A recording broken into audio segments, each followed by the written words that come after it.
Chapter 7:15. Inside the carriage, Xianyuan Qingfeng closed her eyes and focused.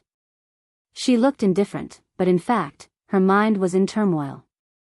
When she opened her eyes and saw the white-haired young man in the white python robe slowly returning to the carriage, she smiled and asked, "You've endured for so many years and secretly practiced your saber technique, all for this day?" The carriage moved slowly. Su Fengnian didn't pay attention to her at all. Xianyuan Qingfeng was used to going head-to-head with this guy. She felt uncomfortable if she didn't provoke him. She continued to ask, "The people in the capital don't dare to touch the king of Bailiang. Even if you have a firm foothold in Bailiang, won't you be drowned in their spit when you go to Tai'an City? At that time, when you meet the loyal officials who provoke you, or the sons of some officials from the capital who rely on stepping on you to make a name for themselves, will you avoid them and suck it up? Also, other than Linlang King Zhao Ao, who died without heirs, and your mortal enemy Qin Jibao, there are 5 other kings who are eyeing you covetously. Most of them have a grudge against Bailiang, not to mention that Tai'an City is Han Diaoxi's territory. At that time, if I stand by and do nothing, you'll only have that celestial phenomenon otherworldly item left. And the human cat is good at killing celestial phenomenon experts. Won't you be walking right into a trap? Aren't you afraid of waiting for 20 years and not even becoming the king of Bailiang?" Su Fengnian kept his mouth shut. Xianyuan Qingfeng had probably been isolated to the extreme after her cultivation deviation. It wasn't easy for her to find someone she could sit with as an equal. She was as talkative as a married woman and didn't think there was anything wrong with a one-man show. Facing the mirror, she carefully applied yellow flowers and asked with a playful expression, "Who will you marry in the future?" Su Fengnian frowned and said, "Xianyuan Qingfeng, can't you stop for a moment? How about you drive the carriage?" Half of Xianyuan Qingfeng's face slanted out of the mirror. Her eyes were purple and her lips were scarlet. She smiled at Su Fengnian and said, "Aren't you afraid that I'll take you directly to the bull gang?" Su Fengnian lifted the curtain. In his field of vision was a desolate scene of yellow grass and trees. It was frost in the north and insects were burrowing into the mud. If it was the south, it would have been long dead. Su Fengnian. For some reason, he remembered his first trip, including this trip to the capital. He had left home 4 times. It seemed that his first trip was the most desolate, but also the most unforgettable. Half of Xianyuan Qingfeng's face was exposed from the mirror. His eyes moved as he stared at the young man with gray hair. Su Fengnian finally opened his mouth and said, "I'm doing business with you with a clear price, and I don't mind you taking advantage of me. But if you're still not satisfied and watch the show when it's time for you to make a move, I have plenty of ways to make your life a living hell." Xianyuan Qingfeng laughed loudly and said, "Are you threatening me?" Su Fengnian's eyes were cold. In the next moment, a red robe that looked like a big red peony slid into the carriage. 6 arms held the purple robe. A woman and an otherworldly item flew out of the carriage. Half an hour later, Xianyuan Qingfeng returned to the carriage with a gloomy expression. Blood seeped out of the corner of her mouth. For the next 10 days, before Lidong, the two didn't speak a word. In Great Peace City, the center of Wei Wei World, an inconspicuous carriage stopped outside the gate. It was mixed in with the heavy traffic and didn't even receive a cold glance. During this period of time, Zhongtian City was bustling with noise and excitement. First, it was old Master Song and his family who were in trouble. In just one night, their building was overturned. Everyone on the streets and alleys were talking about it. Most of them felt that it was not worth it for old Master Song to leave behind a secret memorial to seek a good reputation in history. It was just a small matter. Not only was it infuriating, even old Master Song and little Phoenix were implicated. The whole family, old and young, packed up their belongings and left the capital. At that time, the people who saw them off were officials from the 3 provinces and 6 ministries, scholars from the Imperial College, and many other members of the royal family who were not involved in power.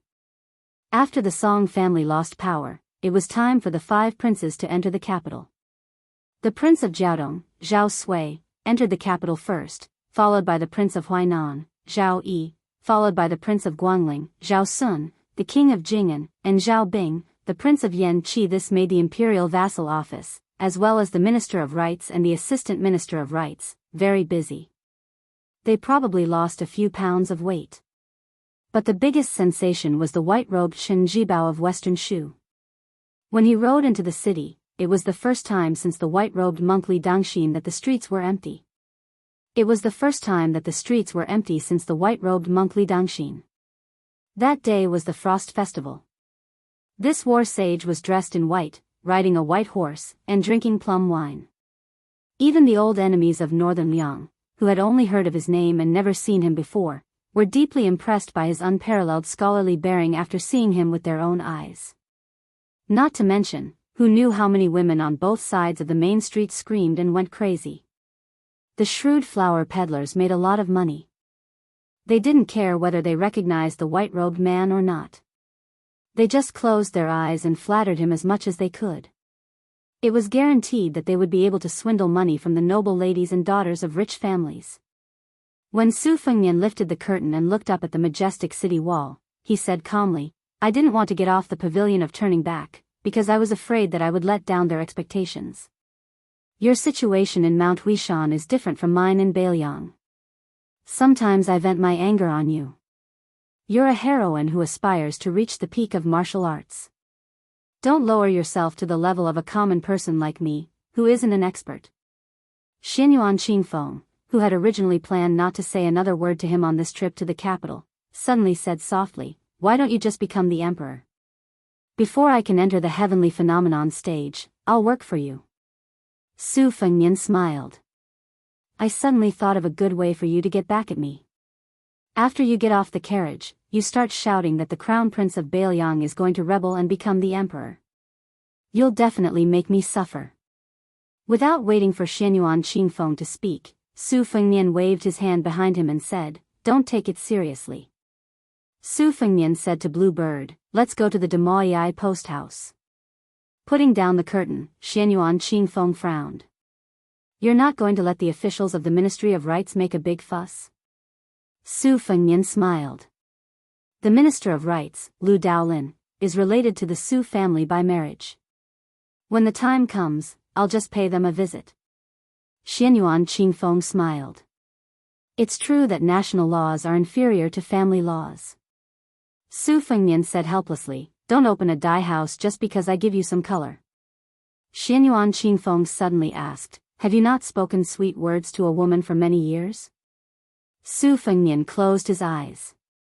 "I'm so hungry that I don't have the energy to think." After handing over their residence certificates, the carriage slowly entered the main city gate of Great Peace City. The main road, which could accommodate 10 carriages side by side, led directly to the palace. It was bustling with activity. Xianyuan Qingfeng lifted the curtain and looked inside. After a few glances, he put it down. "It's just like that." Chapter 716. Su Fengnian laughed lightly and said, "If you read history books and record a person, a matter, or a battle in just a few dozen words, you would also feel that it is just that. Only when you are personally in the situation do you understand the ups and downs and the disgrace. For example, if I had died in any place before, the history books would only record that the Beiliang heir Su Fengnian had no virtue or talent. But sitting next to you, along the way, how many times have you involuntarily wanted to kill me?" Xianyuan Qingfeng slanted his eyes and said mockingly, "Oh, you know how to reason now." Su Fengnian smiled knowingly and said, "You are wronging me.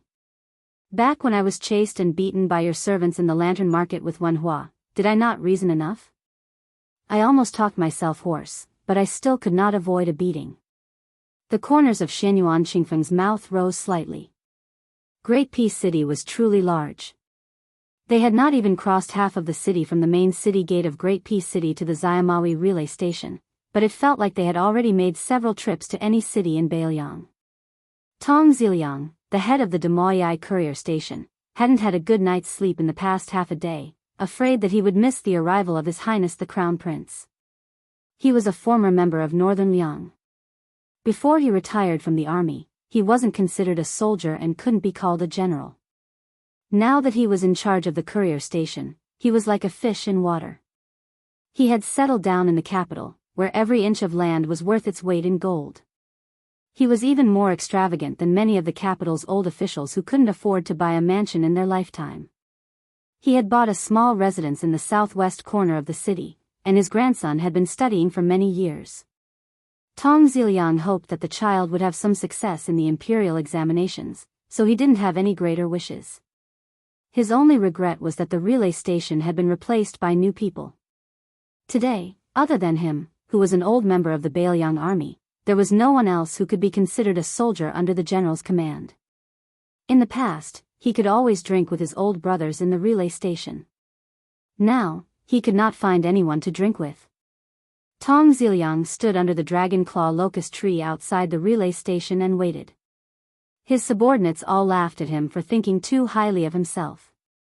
Even if the infamous heir of Bailiang entered the capital, he would stay in a grand residence specially arranged by the Ministry of Rites. At the very least, he would not lack beauties, fine wine, and good food. Would he be willing to stay in the relay station? But Tong Ziliang did not explain anything and just stood there. In the past, he had waited time and time again for the king of Bailiang to return with merits and for the generals of Bailiang to return with glory. The only time he was disappointed that no one came. During the Battle of the Western Wall, General Feng and Ma Ling, 14 generals, including Ma Ling, went to the palace. The carriage stopped. A young, handsome man with white hair got off and walked toward Tong Ziliang. He smiled warmly and said, "Tong Ziliang, you've worked hard." Tong Ziliang asked in astonishment, "His Royal Highness?" As soon as he asked, Tong Ziliang wanted to slap himself a few times. Looking at the unfamiliar but noble white satin robe of the man in front of him, who else could it be but the heir? Otherwise, which member of the imperial family would be willing to look for trouble? Tong Ziliang knelt on the ground and said in a low voice, "Tong Ziliang of the Horseway pays his respects to His Royal Highness." Su Fengnian helped him up and said with a smile, "Su Shao asked me to pass on a message to Tong Ziliang. Be careful of your unmarried daughter.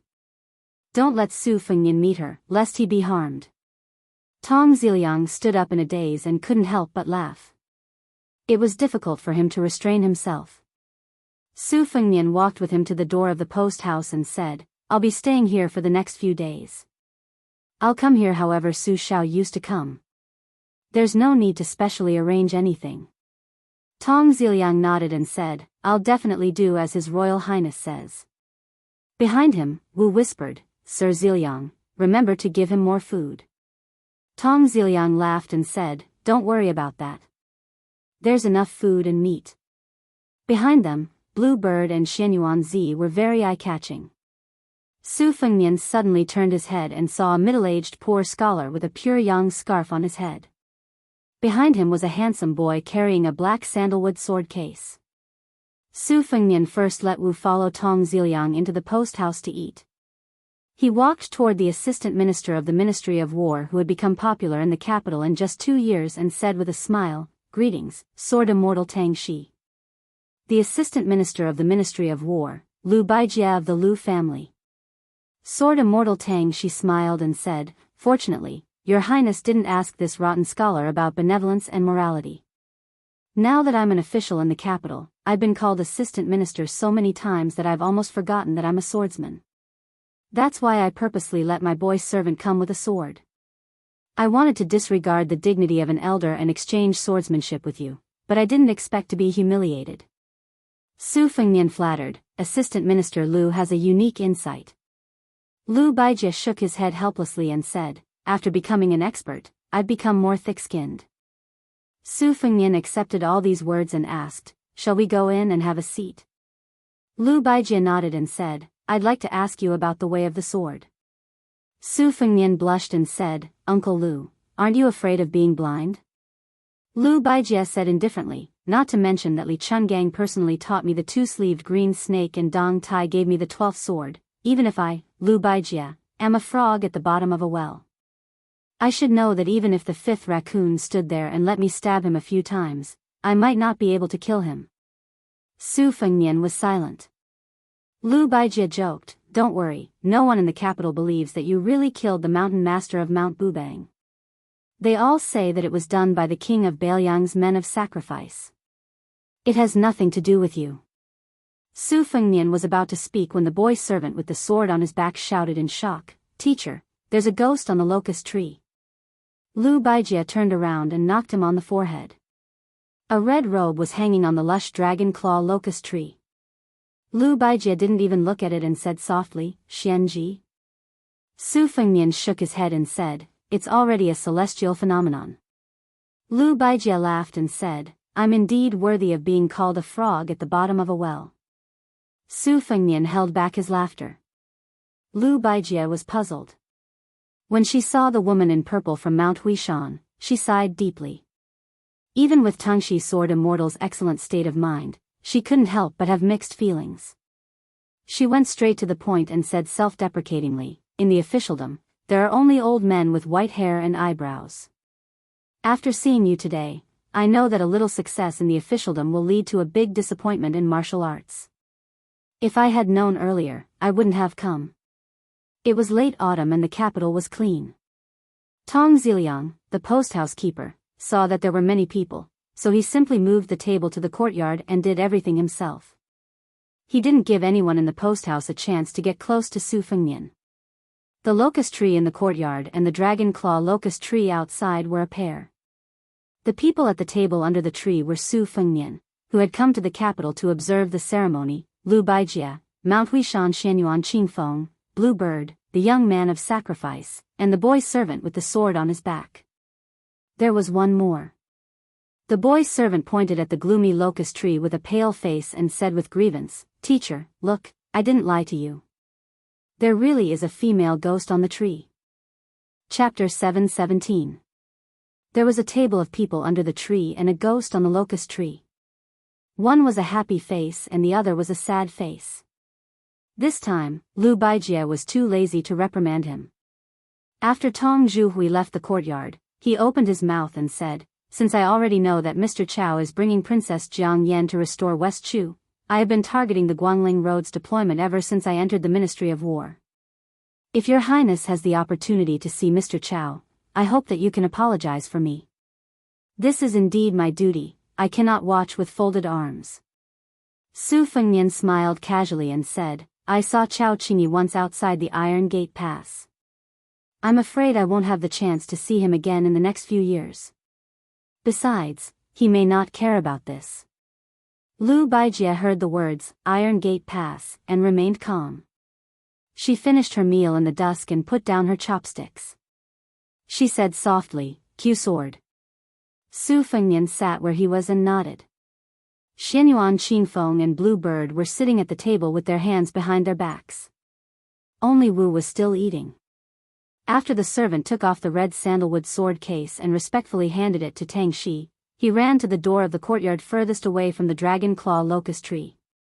On one hand, he was annoyed at how arrogant and unreasonable the white-haired crown prince of Baoyang was. On the other hand, he was horrified that he had provoked an unclean otherworldly item. Why did it seem like he was the only one who had seen the red-robed female ghost? Lu Baijie stood with the case horizontally and slapped the end of the sandalwood case with one hand. The sword case and scabbard flew to the servant, leaving behind the last legendary sword made by the Tangxi sword furnace, Ba Xiu. Before Lu Baijie could hold the Ba Xiu ancient sword, she heard the sound of metal clanging. The long sword was dented from the middle of the blade for no reason. Tang Shi was not surprised but happy. She smiled and held the twisted hilt of the ancient sword. She gently shook her wrist and the sword chi rippled. The sword swept through the army. The white sword chi split the air and pushed towards Su Fengnian at the table. However, the sword chi dissipated as soon as it was born. Su Fengnian knocked on the table. Lu Baijie leaned back and swung the Ba Xiu sword in a semicircle. The sword chi was as brilliant as a crescent moon. However, before the crescent sword chi surged out, Lu Baijie took the initiative to return her gang chi to the sword. She slapped the ground with her palm and spun. The tip of the Ba Xiu sword in her hand twisted like a snake. The leaves in the courtyard kept falling and drifted between the two. The tip of the sword was alive, but it was not a straight line. There were 3 leaves on this line, and only the one in the center was crushed into powder. Clearly, this was a superior sword technique. Su Fengnian drew a line on the table with his finger. The flying sword and the sword chi collided, and a cloud of mist spread out. Sword Immortal Tang, she stepped forward as if she was treading on Gang Chi. Her sword chi surged, and the fallen leaves on the courtyard were wrapped up by the sword chi. They rose with the wind, and the sword chi became thicker. Lu Baijie abruptly withdrew her sword and threw the Ba Xiu sword to the attendant and the sword case. The attendant hurriedly caught the ancient sword and put it back into the scabbard. Only when he focused his eyes did he see that around his teacher, who was praised for having a divine sword, more than 10 flying swords had stopped trembling slightly. He was shocked. He turned to look at Su Fengnian. Could it be that this guy had been controlling his swords from the beginning to the end? Lu Baijie sat back down at the table and frowned. Compared to Gangnam-do, why didn't your inner chi improve when we first met? How did you learn the 12 flying swords? Su Fengnian said frankly, the Wu family's sword tomb nurtured swords in a different way. After a flying sword embryo was perfected, not to mention a second-rank inner chi, even a third-rank inner chi would be able to control the sword and fly dozens of feet in the air. It was said that the Wu family's young children could kill butterflies with their bamboo horse flying swords, and it wasn't an exaggeration. Lu Baijie smiled and asked, but how did you manage to nurture 12 flying swords with sword embryos at your disposal in just 1 year? Was there a shortcut to success? Su Fengnian shook his head and said, there were a few coincidences, but I mostly relied on the most clumsy method of grinding. 12 swords. I nurtured them once every 2 hours, and I persisted for more than half a year. Lu Baijie sighed and said, only through hardship can one rise above others. The ancients didn't lie to me. Su Fengnian said bitterly, I once reached the Vajra realm, but I've entered the false realm twice. I don't think I'll have any more achievements in the first-rank realm in this lifetime. Lu Baijie asked, 2 false Xian fingers. Su Fengnian smiled and said, 1 false Xian finger and 1 celestial phenomenon. So even if I can make a breakthrough, I'll have to go straight from Vajra realm to Earth Immortal. But I'm not that Buddha. This time, even Lu Baijie's expression changed dramatically. She slapped the table and sighed, what a pity, what a pity. Su Fengnian said, in the future, I won't be able to focus solely on martial arts. I'll just take it as pushing the boat with the current and finding a way out. Chapter 7:18. Lu Baijie shook her head. At first, I didn't believe that Huang Longsher had transferred his fate to Jianghu.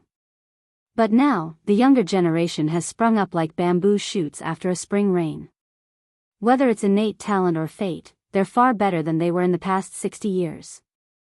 It wouldn't be an exaggeration to say that they're the most outstanding in the past 500 years. I had to believe it.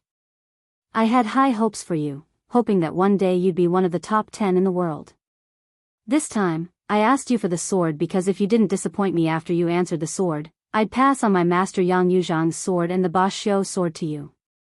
Alas, how could I have known this would happen? Tang Shi Sword Immortal looked sad. She raised her head to look at the dragon claw old locust tree and muttered to herself, the ancient books say that the old locust tree is dark and gloomy. The shade of the locust tree in spring and summer is greenish-black. Fengnian, why do you have an otherworldly item by your side? Aren't you afraid of losing your fate? Su Fengnian calmly said, I don't have any fate left to lose. Now that it hasn't left me, I'm grateful to the point of tears.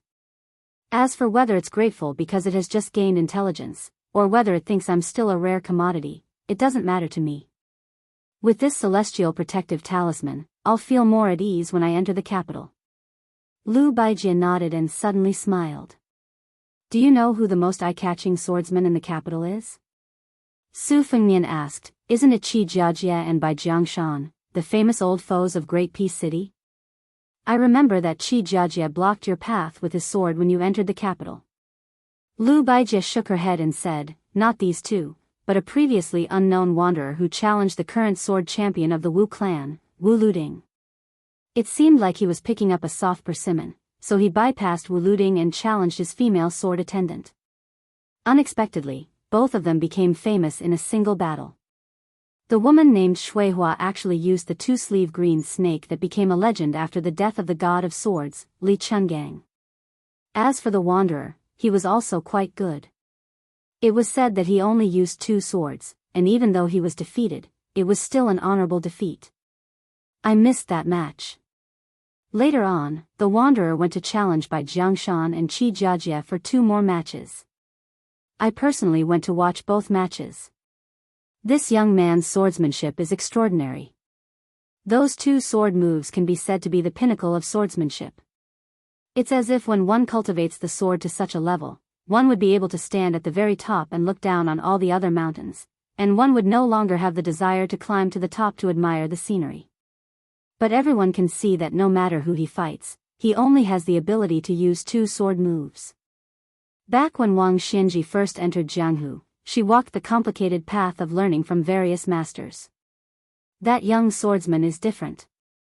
It can be said that he is the complete opposite. Su Fengnian said bluntly, it's 2 sword moves rather than 1 sword move. He has skipped a large part of the path that most swordsmen would probably never reach the end of in their lifetime. It's obvious that he has the guidance of a top master, otherwise he would not be so conceited. If he is really left with only 1 sword move, I'm afraid it will be a big unreasonable hand. At that time, only Sword Crown Wu Luding, Beimang Sword Aura, Dragon and Tiger Xianxia, Wudang Wang Xiaoping, and a few others would be able to fight with him. Entering the Dao through the sly path, why do I feel that it's a bit like Huang Sanjia? Speaking of this, Su Fengnian's attitude waned. Didn't she also disdain to ride a sword and directly barge into the gate of the imperial sword of half a sword immortal? Lu Baijie smiled and said, then it's fortunate that this young man came to challenge me 3 days later. Otherwise, wouldn't I have lost without a doubt? Su Fengnian was stunned and said, that guy came to you? Sword Fairy Tangxi smiled and said, I just wanted to give you the sword so that I could find an excuse to hide. In order to watch his 2 sword moves during the day, the imperial censor has already flown into the palace like snowflakes. It can't be done more than 3 times. Su Fengnian whispered, you wanted me to replace you in the sword fight? Lu Baijie nodded and said calmly, didn't the millions of people in the capital not believe that you could kill the 5th raccoon? Su Fengnian said helplessly, I'm sorry to disappoint you, Uncle Lu.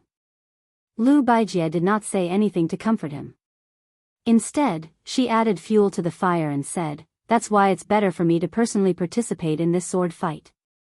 Take it as a farewell to your hopeless swordsmanship. You can forget about the tyrannical show sword. As for my master Yang Yuzhang's swordsmanship, as long as you don't cause any trouble before the Lidong observance ceremony, I can still consider it. Su Fengnian whispered, the tree wants to be still, but the wind will not stop.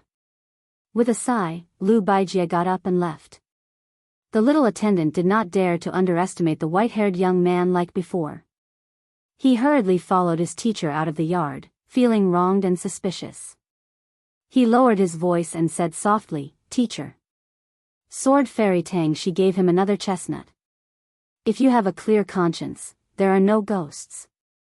The young man with the sword case lowered his head and muttered, but that red-robed ghost hanged on the old pagoda tree like a hanged ghost. It's really scary. Go back and reflect on your mistakes. Copy books. Teacher, why does the heir have white hair? Why don't you ask him yourself? I don't dare.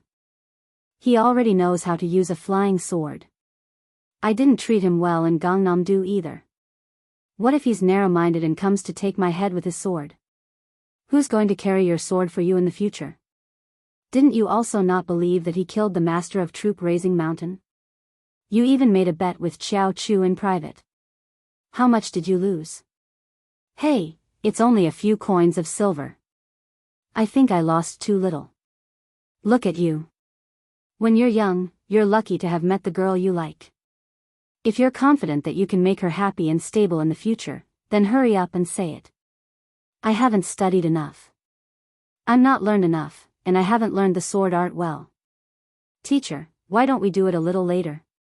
As you wish. Lu Baijie nodded and said goodbye to Tong Ziliang, who was guarding outside the yard. She walked out of the post house and turned to look at the dragon-clawed pagoda tree. In the medicine book, there was a budding pagoda tree. When boiled in boiling water, it could make people live forever without turning white. But what was the use?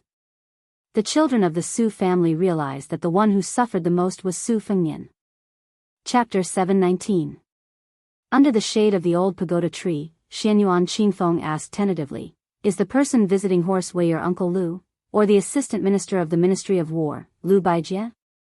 Su Fengnian said softly, "It's all right." Using the identity of Sword Immortal Tang Shi, asking for the sword and gifting it to clear our relationship. Lowering myself to greet a junior as a senior, I don't need to meddle with Lu Daolin, the Minister of Rights. Uncle Lu isn't an ordinary person, but he's in a high position in the imperial court. He has to think for his family, so he can't do both. I know what's good for me, so I won't embarrass him.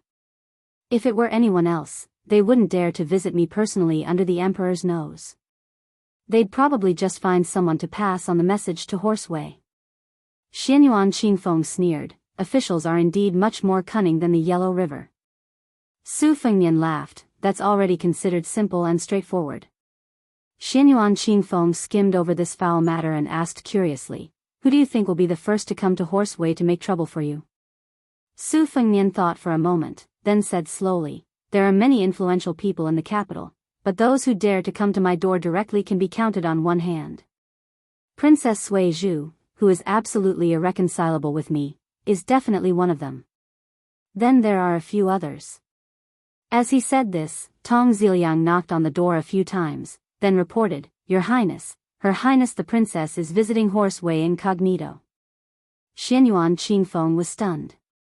Su Fengnian, who had always been a jinx, stood up with a self-deprecating expression. "I'll go take a look." Princess Sui Zhu Zhaofengya had already arrived at the outer courtyard. Her retainer was still that noble from Dongyue, Zhang Huan, who carried the twin sabers at his waist. He had gone to Sundiao Temple, one of Wudong's 12 supervisors. After returning to the palace, he quickly lost his power and faded out of sight. She saw Su Fengnian, who had nothing but a jade belt around his waist, and clicked her tongue. "You don't even dare to wear a saber now? What, are you afraid someone will challenge you to a duel and expose you? You even said you killed the 5th raccoon of Mount Tibbing. Who are you trying to fool?" Su Fengnian narrowed his phoenix eyes, which many women could only dream of, and smiled. "If you believe it, then it's..." Zhao Fengya was furious. Furious. "Uncle Su Ziliang, why did you come here? Don't you think it's embarrassing?" Su Fengnian said indifferently, "Su Xiao asked you to take me to try some snacks in the capital. I think we should forget about it." Zhao Fengya spat. "You're such a big pile of dog shit. I can't wait to take a detour. Of the Princess Zhao. Of Zhao's.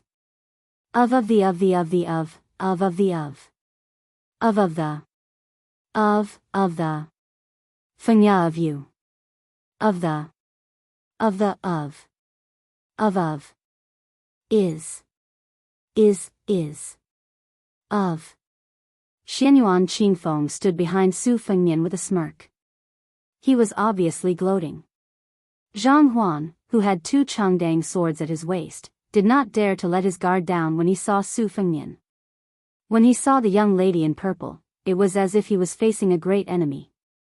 Her Royal Highness, who did not know the immensity of heaven and earth, was really suffering in silence for provoking others. Jianghu was different from officialdom. In officialdom, the more cunning the old fox was, the more vicious he was, and the more respected he was. In Jianghu, it was better to bully a white-bearded old man than a young man. After the Jianghu people passed their prime, most of them were like chess pieces. Their level of improvement was much lower than when they were young. The Crown Prince of Northern Liang was a far cry from the Wudong Mountain. Zhang Huan had already felt that he couldn't fathom the Crown Prince's strength. Moreover, there was also the seductive and gloomy woman. Her aura was so strong that Zhang Huan didn't even need to draw his saber to admit defeat. Su Fengnian smiled and said, "That's good. I don't need to dirty the princess's feet. Everyone is happy." Princess Sui Zhu turned around and said an earth-shattering prophecy, "How dare you kill the prince? I'd like to see how you, Su Fengnian, can walk out of Great Peace City alive. Su Fengnian looked up at the empty autumn sky and said casually, "Look, a sparrow came and left." Zhao Fengya turned around angrily. Zhang Huan did not dare to stop her. She walked to the bottom of the stairs and pointed at Su Fengnian, who was standing on the stairs. "Say that again." Su Fengnian lowered his head and smiled at the tip of the shrewish and arrogant lady's small nose. Her freckles were small and playful. "I was talking about a sparrow. What does it have to do with the princess?" Zhao Fengya did not turn her head and shouted, "Zhang Huan, kill him." Zhang Huan had no choice but to slowly draw a relatively long sword. Then, there was nothing. Confused, Princess Sui Zhu turned her head to look. Just as she was about to reprimand him, she saw a scene that made her shriek. Behind Zhang Huan, a female ghost in a crimson robe was floating. She was laughing happily as she stretched out her 6 arms. One of them pressed down on Zhang Huan's arm that was pulling out the knife, while the other pressed down on Zhang Huan's head. Like most women in the royal family, Zhao Fengya believed in Huang Lao Tzu and immortals. She was so frightened that she retreated on the spot.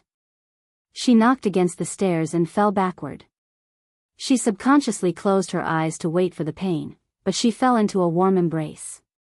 When she opened her eyes, she saw a face that she had never seen so close. A strand of white hair fell to the tip of her nose. It was soft and ticklish. Chapter 720. It was the end of autumn in the 6th year of Yongheng's reign. Today's court assembly was the last grand court assembly before the beginning of winter. Other than the 6 kings entering the capital, almost all of the officials outside the court rolled into the capital. Among them was the general Gu Jiantang, who was rumored to hand over the position of Minister of War. The famous general of the spring and autumn period, Lu Xingxiang. The rest of the generals who were still alive all put on their court uniforms and followed the flood as the sky darkened. They entered the imperial road from the mansions in all directions and slowly flowed to the outside of the imperial palace. Great Peace City was the center of the world. It became the imperial road for the bride's waist. It was 16 miles long and was without a doubt the most majestic central axis in history. The 9 meridians and 9 latitudes led to the front of the court and the back of the market. The buildings on the central axis were thicker and more majestic than those of previous dynasties. The Xiamawi post house was located between the inner and outer city. It was less than half a mile away from the Yong and Gate Bridge on the central axis. The river under the bridge was called the Dragon Whisker Ditch. The people said that the water in the capital formed the Dragon Whisker here. However, Chonghua of the Liang dynasty used a bridge to subdue the water dragon. An inconspicuous carriage followed the imperial road and slowly drove to the Zhao family urn outside the main gate of the imperial palace. Outside the first gate of the imperial palace, there were 2 archways named Fu Wenjin Wu. The Ministry of War, Ministry of Justice, and other Yamen offices were named Fu Wenjin Wu. The Ministry of Rights, Ministry of Revenue, and Hanlin Academy were named Fu Wenjin Wu. They were named Fu Wenjin Wu on the right. This old man of the Song dynasty used to write Fu Wenjin Wu. Today's morning court assembly was very grand. There was almost no place to stand near the Zhao family urn. It was filled with all kinds of carriages and servants. The Liang dynasty had been peaceful for 20 years. There were many unwritten rules regarding the morning court assembly. The higher the carriage was, the closer it was to the walls of the imperial palace, while the lower the carriage was further away. Many civil and military officials who were neither high nor low were familiar with the situation of the court assembly. They just walked to the court assembly to avoid hurting the harmony. They did not have to fight with others for seats. It was not easy to be an official in the capital under the emperor's feet. There were no less than 1,000 people in the grand lineup. Among them, there were old men in their 60s who had gray hair but had never been able to cross the threshold of the 5th rank. There were old men in their 30s who had a bright future and were already 4th-rank officials. There were even some in their 40s who were favored by God and held power in their hands. There were nobles with high social status, and there were also royal relatives who wore embroidered robes. Some people joked that if there was an immortal on the earth who could randomly slaughter people in every morning court session, the Liang dynasty would suffer a great loss. There were also some who joked that if they could take the jade pendants of these officials into their pockets, it would be a huge fortune. As for the joke, once you get to know the hundreds of faces outside the city gate, you will have figured out the background of the Liang dynasty. The blue-eyed Zhang Julu led the Zhang clique, the Gu clique led by the great general Gu Jiantang, the legacy clique without a leader after Sun Shiji left the capital, and the green clique that collapsed with a bang. These were only the rough divisions on the surface. Internally, there was a tangled mess of various princes' cliques, foreign relatives' cliques, Hanlin Huangmen cliques, imperial college cliques, imperial censors' cliques, Enyan cliques, and new scholars' cliques. Some were deep-rooted and enduring for a long time, while others were declining and losing power. No one dared to say that they could make ends meet left and right in this big muddy pond where fish and dragons mix together. Even Grand Secretary Zhang Julu did not dare to say so. The city gate was closed and had not been opened yet. More than 1,000 people who were qualified to enter the imperial court stood in their positions one after another. There was no lack of slippery people who were still mingling in various circles and talking. But most of the officials felt the atmosphere of a storm in the city. They held their breath and concentrated their mind, being exceptionally quiet. Occasionally, they had some enlightenment and whispered to each other, but they were very careful and only whispered to the cliques around them. The carriage that got off the horse steed came a little late, so it was extremely difficult to find any gaps. It could only stop far away, and a man in white who was suspected of violating the etiquette walked down. A dozen or so officials who were afraid of missing the court meeting hurriedly ran past, not even having the time to take a look. A middle-aged, dark-skinned fat man was having a particularly hard time, panting heavily. Just as he brushed past the white-haired man, he bent over with his hands on his knees, sweating profusely. Looking at the patch on his court robe, he was a fifth-rank chancellor of heavenly strategy. He could be considered a high-ranking official in the directorate of the Qingshui Yamen. After all, the left chancellor, Huan Wen, was only a third-rank chancellor. However, the fat man's bulging buttocks were so swollen that his court robe was about to burst open. It really couldn't be considered elegant. He lowered his head and panted like a cow. Out of the corner of his eye, he caught a glimpse of the man beside him slowly walking forward. There was an uncommon jade belt around his waist. This made the dark-skinned fat man, who had no talent for currying favor in officialdom but had a pair of fiery golden eyes. Strange. Could it be that he was a distant descendant of one of the branches of the Zhao family? If it wasn't for the fact that the Zhao family had an extremely distant relationship with the previous emperor's branch, they wouldn't have settled down here and walked to court. The dark-skinned fat man hurriedly looked up and became even more puzzled. It was a young man with gray hair. Although the dark-skinned fat man's appearance was shabby, he was a warm-hearted man. He gritted his teeth and walked forward, whispering, "Sir, allow me to say one more thing. I've never heard of your embroidered robe before. Please don't use it rashly. If this sir inherits the title of a prince of the previous dynasty, you can't wear this court robe right away. There will be many imperial censors and eunuchs staring at you if you walk a few steps forward." The fatty's words were too careless. It was no wonder that he could only work in the imperial college, where it was extremely difficult for him to make a name for himself. The white-haired man turned his head to look at him and dismissed it with a smile. Perhaps the dark-skinned fatty had a stubborn personality, as he nagged endlessly, "Sir, you really shouldn't be so careless. A few years ago, there was a distant son of a royal prince who hadn't seen the world, and no one talked to him about the rules. In the end, he went to court according to the old calendar.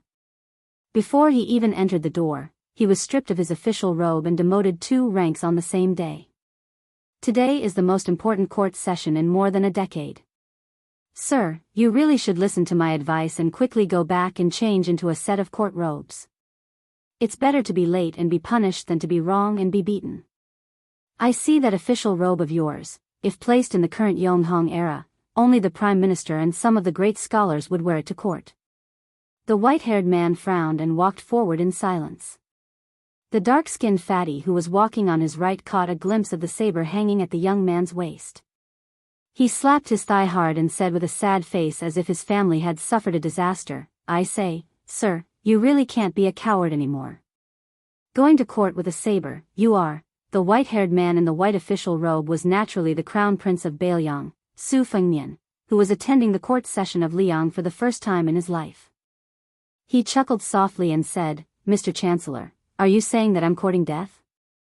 The dark-skinned fatty smiled embarrassedly and waved his hand hard. He said awkwardly, I can't afford to be Chancellor, and I can't afford to be Mr. Chancellor. The dark-skinned fatty, who was equivalent to an assistant minister in the Imperial College, finally didn't continue to insensibly mention that he had overstepped his boundaries. After all, he wasn't so blind as to be at the bottom of a pot.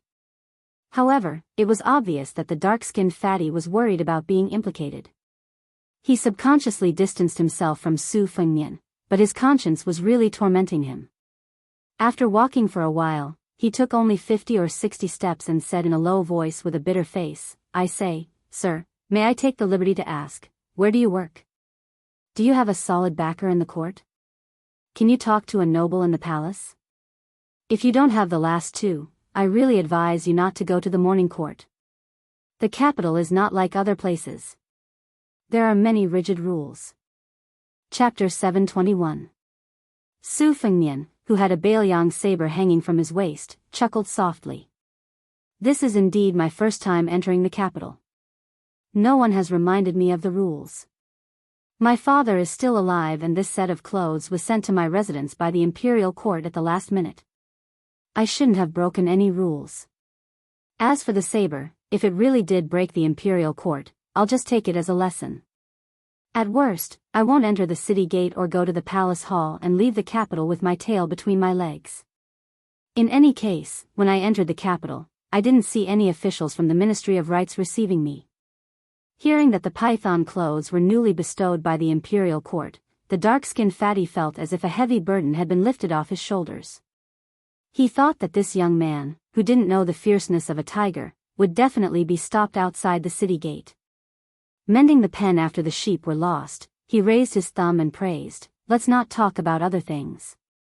This young man has enough courage and boldness.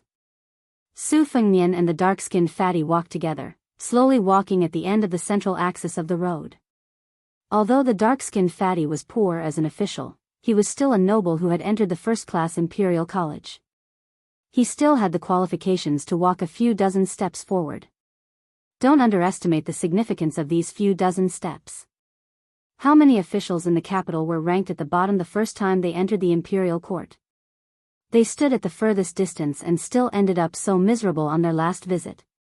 Being even one step closer to the city gate was a great blessing. Otherwise, why did they say that outside the imperial court, the pot calling the kettle black? The more they walked forward, the more the dark-skinned fatty felt that the atmosphere was strange. This made the Imperial College's Chancellor of Heavenly Strategies, who was used to being ignored and looked down upon, feel uncomfortable all over. He walked straight forward.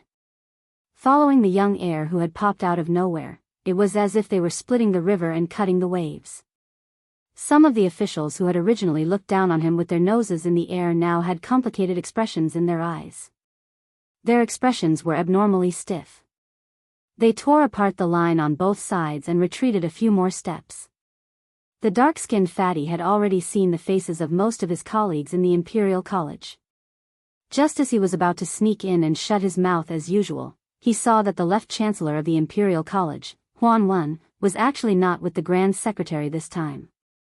Instead, he was looking at him with a smile. This made the dark-skinned fatty, who was most afraid of Chancellor Huan's unique smile, feel his hair stand on end. The little chancellor, who had become a laughingstock because of his poor appearance, approached the Imperial College's team. The left chancellor, who was privately known as Lord Huan, patted the fatty's shoulder and laughed, Wang Tong Lu, you're really something. Many of his colleagues from the Imperial College beside him also had a playful look in their eyes, which made the dull dark fatty even more confused. The skinny left chancellor smiled and said, Bronze Furnace, when did you get on board with Bailiang? You've been hiding your strength. Don't forget this old man when you're successful in the future.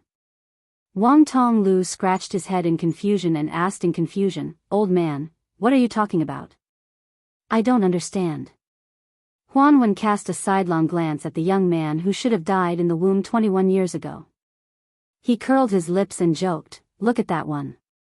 Have you been wondering all along the way why that brat dares to wear a white python robe and carry a sword to court?" Wang Tonglu nodded his head vigorously like a chick pecking at rice. "Yes, yes.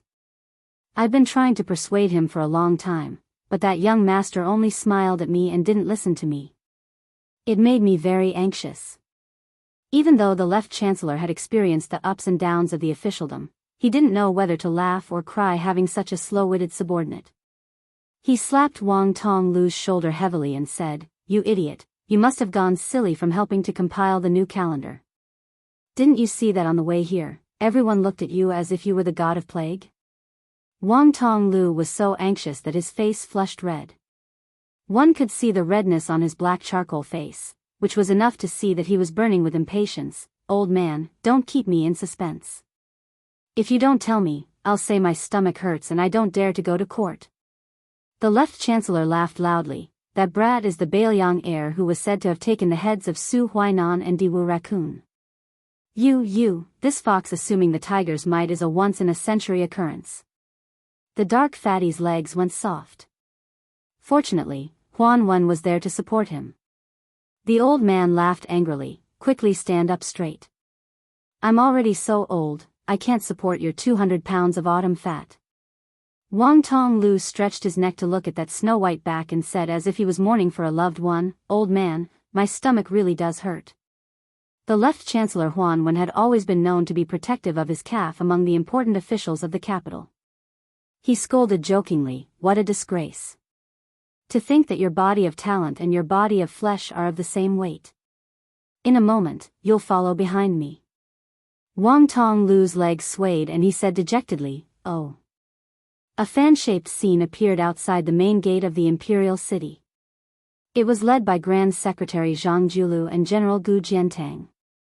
There was also the king of Yanqi, Zhao Yi, the king of Guangling, Zhao Sui, the king of Jiaodong, Zhao Ying, the king of Huainan, and Zhao Heng, the king of Jing'an. There was also Chen Jibao, who had changed into a brand new bright red python robe. The gap behind the young man wearing the white python robe disappeared and he was surrounded in the middle. Isolated and without help. It was the same situation as Bailiang and the 300,000 steel cavalry. Su Fengnian was expressionless. He said in his heart, "Su Shao, this time I'll go for you." #### things at the end of the month. At the beginning of the month, he wrote 1, 2, 3, 45. At the end of the month, he also finished what he had started. In June, at the beginning of the month, he said that he would guarantee 5,000 words a day and that he would rest for 4 days a month. At the end of the month, he would update around 140,000 words. Perhaps to many writers, this was a very insincere amount of updates. However, to me, this kind of promise still made me a bit nervous. At the beginning, he said that other than the guaranteed monthly votes, he could hold on to it. If he didn't give enough in the middle of the month, he wouldn't give it to me even if I begged him for votes.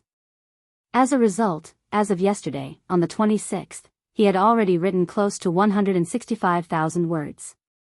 That's why he said, 6, 7, 8, 9. If you have any free monthly votes, you can vote for him. As for the monthly votes, there's no need for that.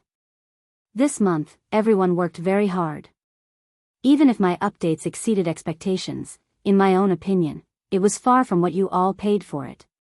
The matter of asking for votes is that everyone still has the remaining monthly votes. In this month's monthly votes battle, old readers came back one after another. New readers continued to stay strong. The two sides were divided, but they complemented each other. It was very exciting. I know that at the beginning, Snow wasn't a very likable work.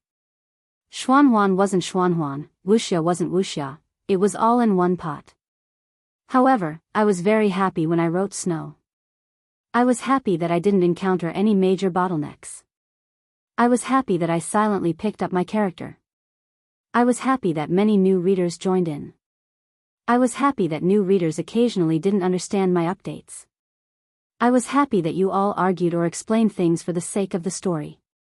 For me, As long as my life was stable, I didn't mind earning less money and having more readers. Of course, if I could have both, that would be the best. I was lucky to have debuted in the golden age of online literature. At that time, I never thought that I would be where I am today. I was lucky to have met you all. In the 8th, Snow will start pre-selling on Dang Dang tomorrow, which is Wednesday. Toad will probably be published in October. However, compared to Snow, Toad is still a long way off. Thus, Snow became my first published simplified Chinese book. I hope that everyone can support it within their abilities. I also sincerely hope that Snow will be a physical book that can maintain its value and increase in value. I always felt that the book in Snow would be better if it was read slowly on paper. I reckon that one of my hardcore readers at the publishing house, the beautiful girl who planned the publication of Snow, was completely speechless by my laziness. I thank her here. It was because of her stubbornness that everyone was able to see the physical book in Snow so quickly. In the 9th, next month, which is September, we will still fight for first place in the monthly votes. However, as Xiao Yi, who I have known for many years, said, we are all persevering. That is enough. I suddenly remembered a sentence from Li Yufu, I see Jinwu sees me. I work hard to write the book, you quietly read the book. Chapter 722. Auspicious opening forbidden purple. Su Fengnian finally saw the main hall in front of him. It had a yellow roof and red walls. The two wings of yellow glazed roof gradually fell. The main hall was built on a white sumer base. On the left and right of the central axis of his feet were the seawall tiles. Su Fengnian knew a little about geomancy. He knew that the central axis behind him was not only 16 miles of imperial road, but also a long earth axis that extended to the south of the empire. Mount Fengshan, the mountains in Huaizhong, and the many mountain ranges in Jiangnan formed three majestic mountains. The emperor of the Zhao family in the capital was sitting on the dragon throne in the main hall, listening to the world from the south. The head of the civil officials, Zhang Julu, walked to the right. The head of the military, Gu Jiantang, walked to the left. The 5 kings of the imperial family all walked slowly around Zhang Julu. Only Chen Jibao and Gu Jiantang walked side by side. Su Fengnian, as the son of a king, should not be in front. But no one raised an objection. The imperial censor shut up and the eunuchs kept quiet. Among the 5 kings, the king of Jing'an, Zhao Sun, walked behind Zhao Ying, the duke of Huainan. Zhao Sui, the Duke of Jiaodong, intentionally or unintentionally, fell behind his nephew, Zhao Sun. He walked in front of Su Fengnian, but did not say anything. It was like a crumbling old wall, sheltering the young man from the wind and rain for the last time. Su Fengnian kept his gaze down and silently counted his steps. When the glorious dragon wall appeared in his vision, he was about to start climbing up the steps. When he stepped on the white jade steps, he gently turned his head back to look. There were a lot of people moving around, and the sound of jade hitting jade could be heard. His figure slightly stagnated. The old civil official behind him, who once carried the coffin and remonstrated with the king of Bailiang, subconsciously retracted his foot and snorted heavily. Obviously, he was dissatisfied with the young prince's ignorance. Su Fengnian retracted his gaze and did not care about the elder's demonstration. He turned around and climbed step by step into the main hall. There was a dragon throne in the main hall. In front of the hall was the Pill Emperor. There were copper tortoises, copper cranes, and sundials. There were 18 cauldrons on the upper and lower terrace. When the powerful officials who had the qualifications to enter the main hall stood in place, the Son of Heaven, dressed in a yellow dragon robe, finally appeared. The several princes also quietly entered the hall. According to past practice, when the eunuch announced the start of the morning court ceremony, the hundreds of officials inside and outside the main hall had to kneel and kowtow to the emperor. However, this court assembly was clearly different from the past. Not only was Han Diaoxi replaced by Song Tonglu, the emperor was also not in a hurry to take a seat. The solemn-faced head of the imperial palace, Song Tonglu, said in a clear voice, "In today's morning court assembly, Minister Zhang Julu does not need to kneel." The purple-bearded, blue-eyed Grand Secretary Zhang did not move at all. He was originally standing at the front of the right-hand side. The several princes standing side by side also had their eyes lowered. Naturally, no one could see the expression of this current court's Grand Secretary. Ever since Li Yang pacified the central plains of spring and autumn, the number of officials who received special merit could be counted on one's fingers.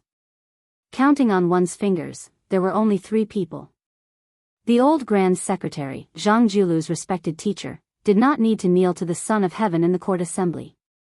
After West Chu's Grand Preceptor entered the capital and assumed the post of the left servant of the province, he was granted the right to sit in the Pill Emperor's yellow rosewood imperial tutor chair.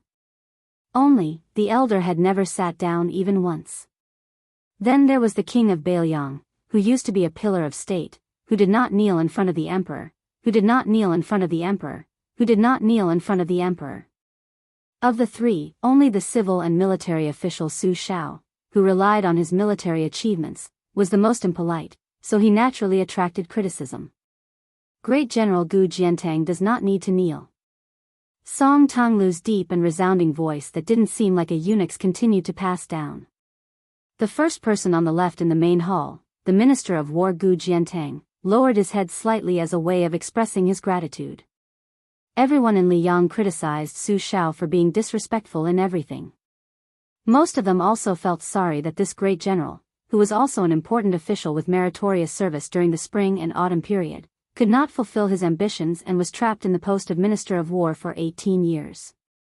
Only in recent years did he rush to the northern border.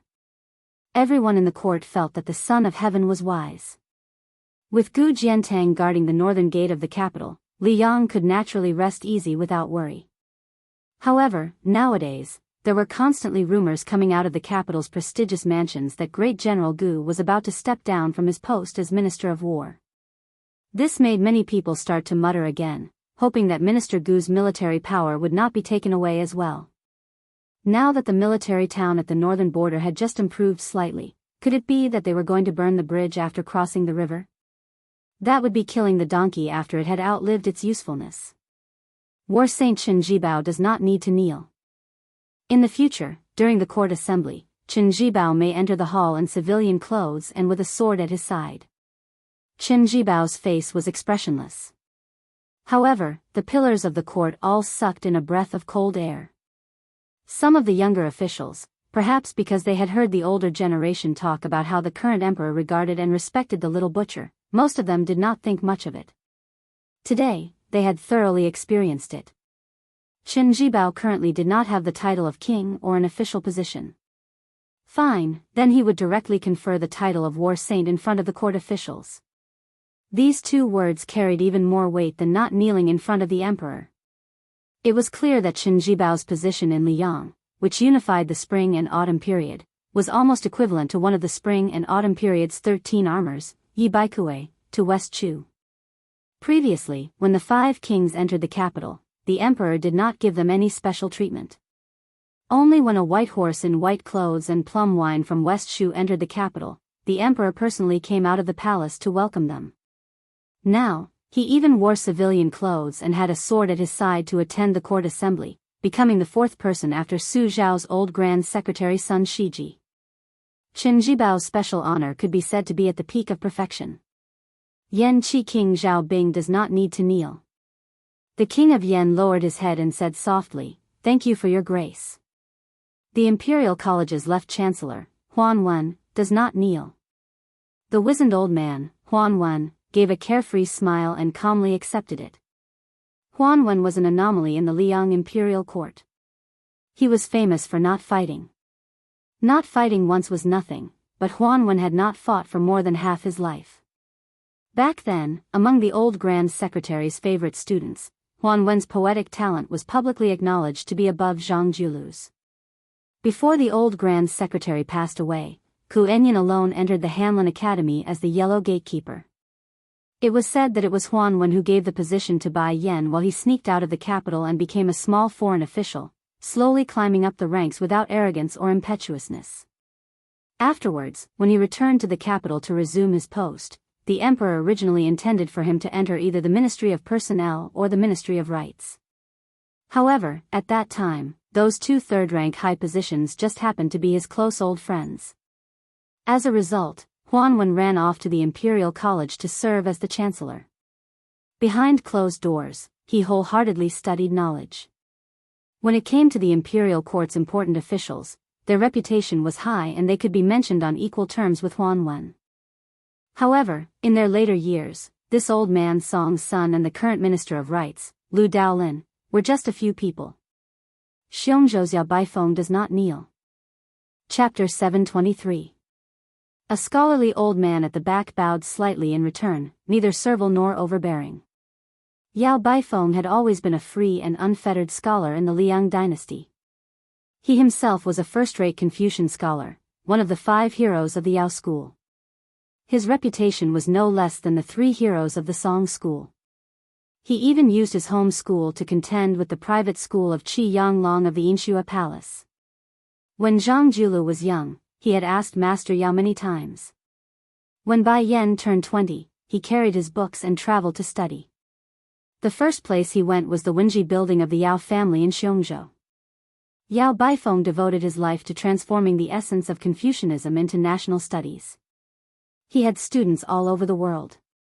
Yao Baifeng's trip to the capital to meet the emperor would not have been so quiet if it were not for the fact that the 5 kings had gathered and Qin Jibao had come alone, which was too eye-catching. The crown prince of Bailiang, Su Fengnian, will not kneel. When head eunuch Song Tonglu said this, the hall was finally in an uproar. Most of the officials standing side by side looked at each other. But the next sentence was even more shocking. He can enter the palace with a Bailiang sword, and he can enter and leave the palace at will in casual clothes. Countless officials sighed in their hearts. The court was building momentum for this little bastard to succeed the king of Bailiang in the future. What a Bailiang! Zhang Julu, Gu Jiantang, Zhao Bing, Huan Wen, and Yao Baifeng didn't kneel in today's court assembly. In the future, they probably wouldn't receive this treatment. Qin Jibao and Su Fengnian, who were also from Bailiang, didn't kneel in the future. One could already enter the palace with a sword, while the other could enter the palace with a sword. This meant that as long as the two didn't commit any major crimes, this honor would continue to be passed down. Every time they participated in a court assembly, they would have more indescribable glory. As for Qin Jibao, who was personally praised by the emperor as the white-clothed war immortal, the officials in the hall were already mentally prepared. As for Yao Baifeng, he was a renowned scholar. It was reasonable that he didn't kneel even once. But this Bailiang heir, Su Fengnian, what virtue and ability did he have? Some officials who hated Bailiang and feared the butchers glanced sideways at the young man whose hair was as white as an old man's. They all silently cursed in their hearts. Since his hair was already white, he might as well die. Bailiang's white-haired people sending off their own white-haired people. That was truly a joyous occasion for the entire country to celebrate. 7 people who didn't kneel, there was no one else who didn't kneel. After the head eunuch spoke, the thousands of people inside and outside the hall slowly knelt down. Like a tide, they quickly rushed from south to north. Not to mention the officials in the square who couldn't see the emperor's dragon face. After the 300 officials kneeled on the wide steps in the hall, they could only see the emperor's feet on the dragon throne. Among the 7 people who didn't kneel, most of them, including Yao Baifeng and the others, had their heads bowed. The old man, Huan Wen, looked left and right. In the eyes of this old man, who was jokingly called Tantanon, Qin Jibao, who was no longer wearing white, was handsome and dignified. He was truly a strange man who would stand out wherever he went. Huan Wen had a good impression of this young man who had enjoyed wealth early on. In his heart, he had long placed him in the first line with the Minister of War, Gu Jiantang. Then Huan Wen saw the man in white in front of him, who was even younger than Qin Jibao. Of course there was a world of difference between the two. When the white-clothed war sage entered the city with plum wine, thousands of people turned out to greet him. The emperor himself came. The difference between the white-clothed war sage and the white-haired emperor standing in front of him was like heaven and earth. It was said that even the officials of the Ministry of Rights wanted to see him, which made the Ministry of Rights very angry. If it weren't for the fact that the minister Lu Daolin was related to the Su family by marriage, they would have already cursed him in the office. Huan Wen almost couldn't hold back his laughter. He didn't know whether this kid was stupid or calm. Right now he was looking up at the Xian Yuan mirror hanging in the middle of the main hall. Huan Wen followed his gaze and looked up. Huan Wen was a learned man who knew everything in the literary world. Not only did he know that the place where Su Fengnian was looking at was a peach-wood talisman, he even knew the Fu characters on both sides of the talisman. The Liang dynasty originally emphasized both Taoism and Buddhism. Taoism came first and Buddhism came second. Therefore, the hall-suppressing peach talisman was a combination of Buddhism and Taoism. On the front side was the Taoism, 3 pure secret art-suppressing country-suppressing talisman, and the Tai Chi talisman. On the back side was the Dharma-suppressing 8 characters mantra heart sutra written by a Buddha of the 2 Zen temples, as well as the 8 treasures umbrella cover mantra and Guanyi mantra. However, in Huan Wen's opinion, since the Buddha annihilation had begun, the hall-suppressing talisman should be replaced with a new one like the memorial archway. Huan Wen stared at the back of the young man in a daze, pondering over some unknown meaning. Yang Taisui the sickly tiger felt guilty about the white clothes case in the capital. Over the years, his state deteriorated day by day. He couldn't stop Prime Minister Qingxi Zhao Danping from gaining power day by day. He only hoped that he could quietly establish a cornerstone in the Buddha annihilation torrent that couldn't be stopped by a mantis trying to stop a chariot. However, man proposes, God disposes, and he died outside Jiang'e. With his death, the holy monk of the dragon tree passed away in Beimang, and Li Dongxin was unwilling to leave the 2 Zen temples. Buddhism was doomed to be bleak. Huan Wen was one of the few scholars who bluntly advocated the unification of the 3 religions. Unfortunately, on this matter, old man Huan also knew Green Eye's difficulties, so he didn't want to add more trouble to the Grand Secretary. The Emperor interrupted Huan Wen's thoughts with a shout, "Rise, all my beloved officials." Huan Wen collected some of his emotions and began to close his eyes to rest and nap.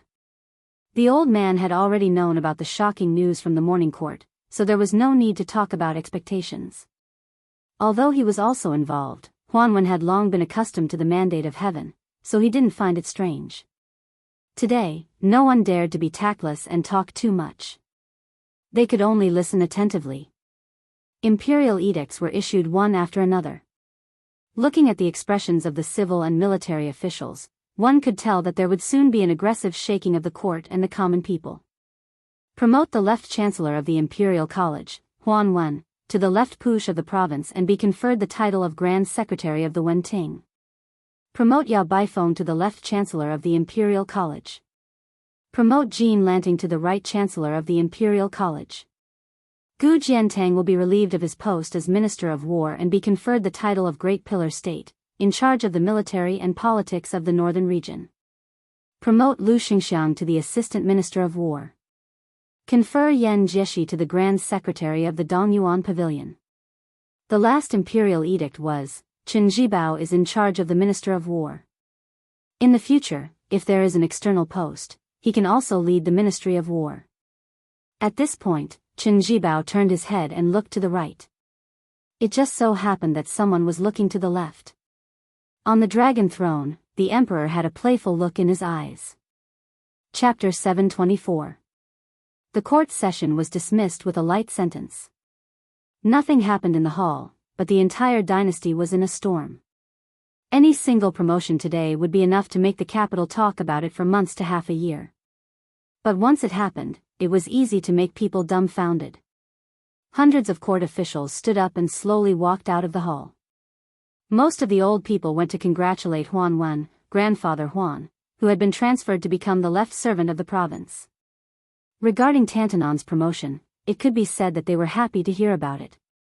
No one was jealous or jealous. Some of the younger and more popular court officials flocked to Jean Lanting, calling him brother. It was very lively. They originally thought that Jean Lanting would polish his position as the emperor's personal attendant for a few more years before returning to take up an important position. They never thought that he would leap to become the right chancellor of the Imperial College left behind by Song's second master. This was a dignified secondary third rank in his early 30s. He had even become the leader of tens of thousands of imperial students, becoming famous in one fell swoop. Everyone knew that Jean Lanting, this outsider, was destined to be irresistible in the officialdom. They couldn't help but wonder if he really was the next template of Grand Secretary Zhang. After Jean Lanting returned the greeting to everyone, he quickened his pace and walked toward Grandfather Huan and the new left chancellor, the head of the Yao family. He respectfully bowed with his hands folded in front. The two elders smiled as they helped this young man, who could no longer be described as a new noble. The three of them entered and left the Imperial College. They were originally of the same origin, so their relationship was imperceptibly closer. Moreover, Jean Lanting had long been half of Yao Baifeng's student. Leaving the hall, they formed a circle. These three were the core, and the other was Zhang Julu, Gu Jiantang, and Chen Jibao. Unexpectedly, no one dared to go up and greet them. Then there were the Lu brothers, Lu Daolin, Lu Baijia, and Lu Xingxiang. In the future, the Ministry of War would form an interesting scene of two Lu assistant ministers. The vassal kings all dispersed, occasionally chatting with the officials of the capital, but it was all superficial, neither painful nor itchy. After Zhao Sui, the king of Jiaodong, found the crown prince Zhao Yi, he looked back at the white-haired man who was walking alone. He did not say anything to him. But when the king of Bailiang, whose power was getting weaker and weaker in the Liao kingdom, cast a glance at him, the crown prince of Bailiang cupped his hands and bowed his head. Zhao Sui didn't change his expression. He turned around and walked forward. On the other hand, Zhao Yi, who was also a vassal prince but was unknown, was a little stunned. Hearing his father's light cough, he quickly followed. Su Fengnian left in peace and quiet. He glanced at Jean Lanting, who was surrounded by people in front of him. The little county magistrate who had been scared to death by him in the past was now flushed with success.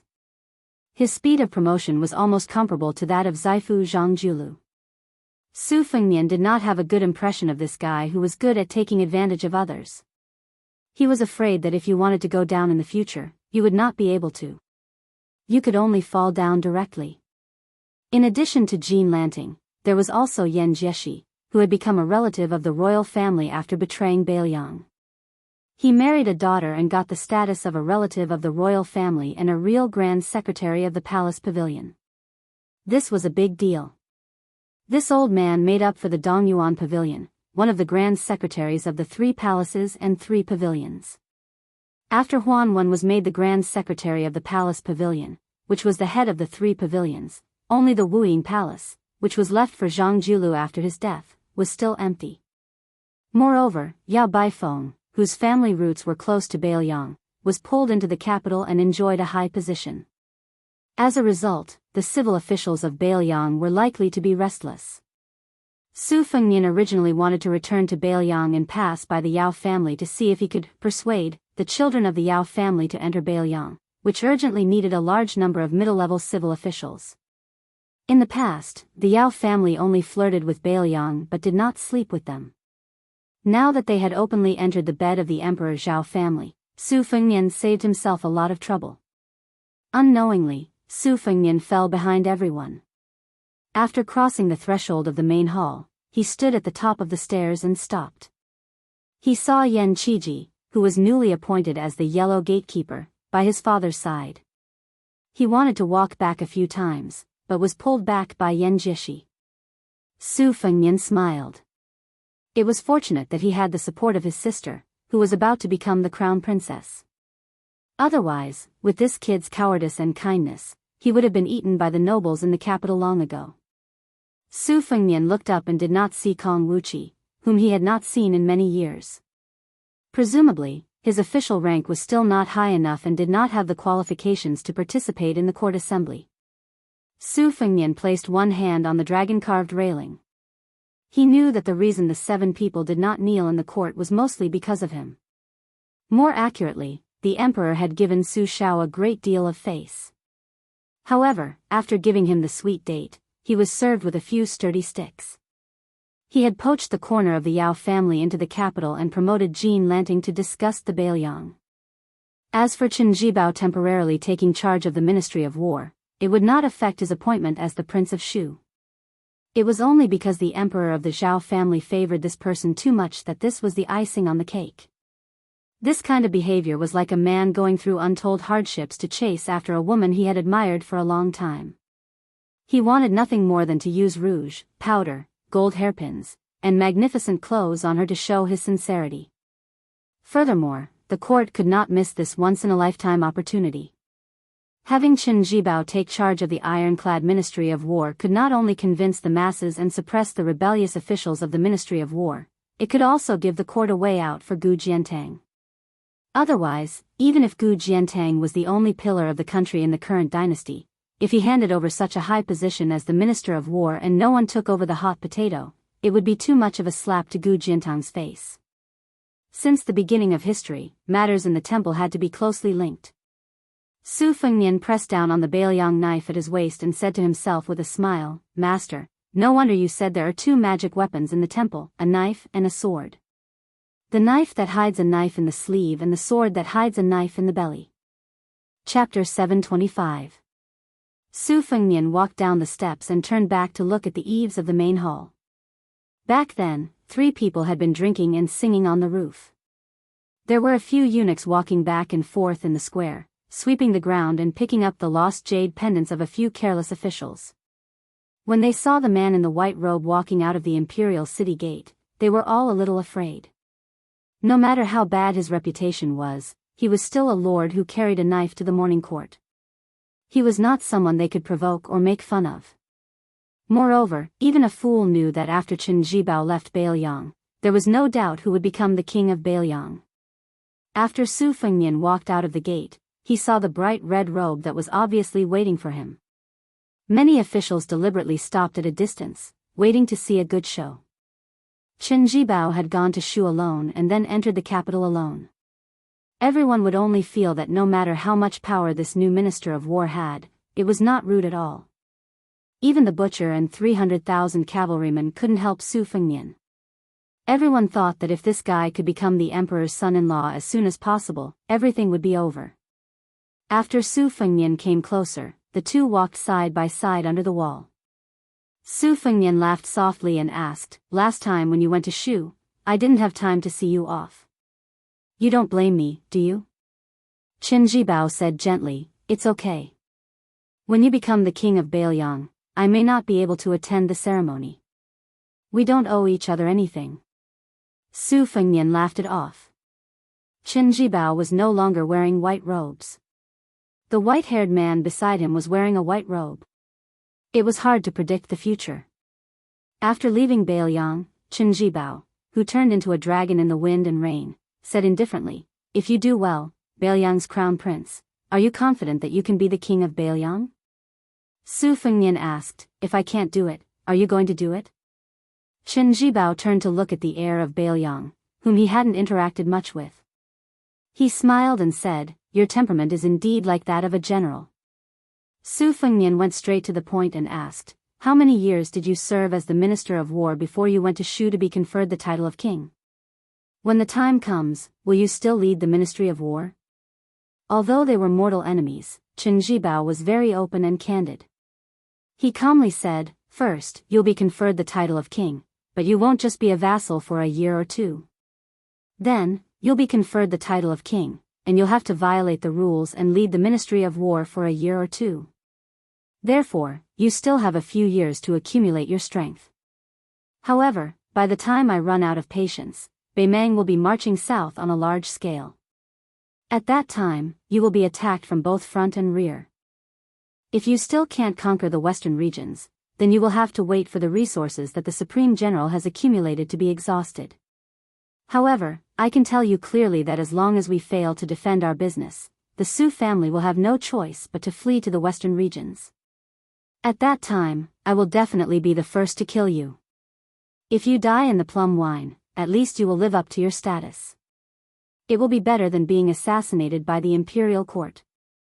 Su Fengnian slid his hand across the city wall and didn't say anything. The heir of Bailiang, who was known to be glib-tongued, was a man of few words. Instead, it was the usually serious Chen Jibao who spoke more. "I've waited for so many years, but you didn't die in an unexpected disaster. I don't mind waiting a few more years for you to die in the struggle between the two dynasties. Baeliang's 300,000 cavalrymen belong to my adoptive father. As his former adoptive son, I don't dare to fight for them. However, you are someone who hasn't even experienced the spring and autumn war.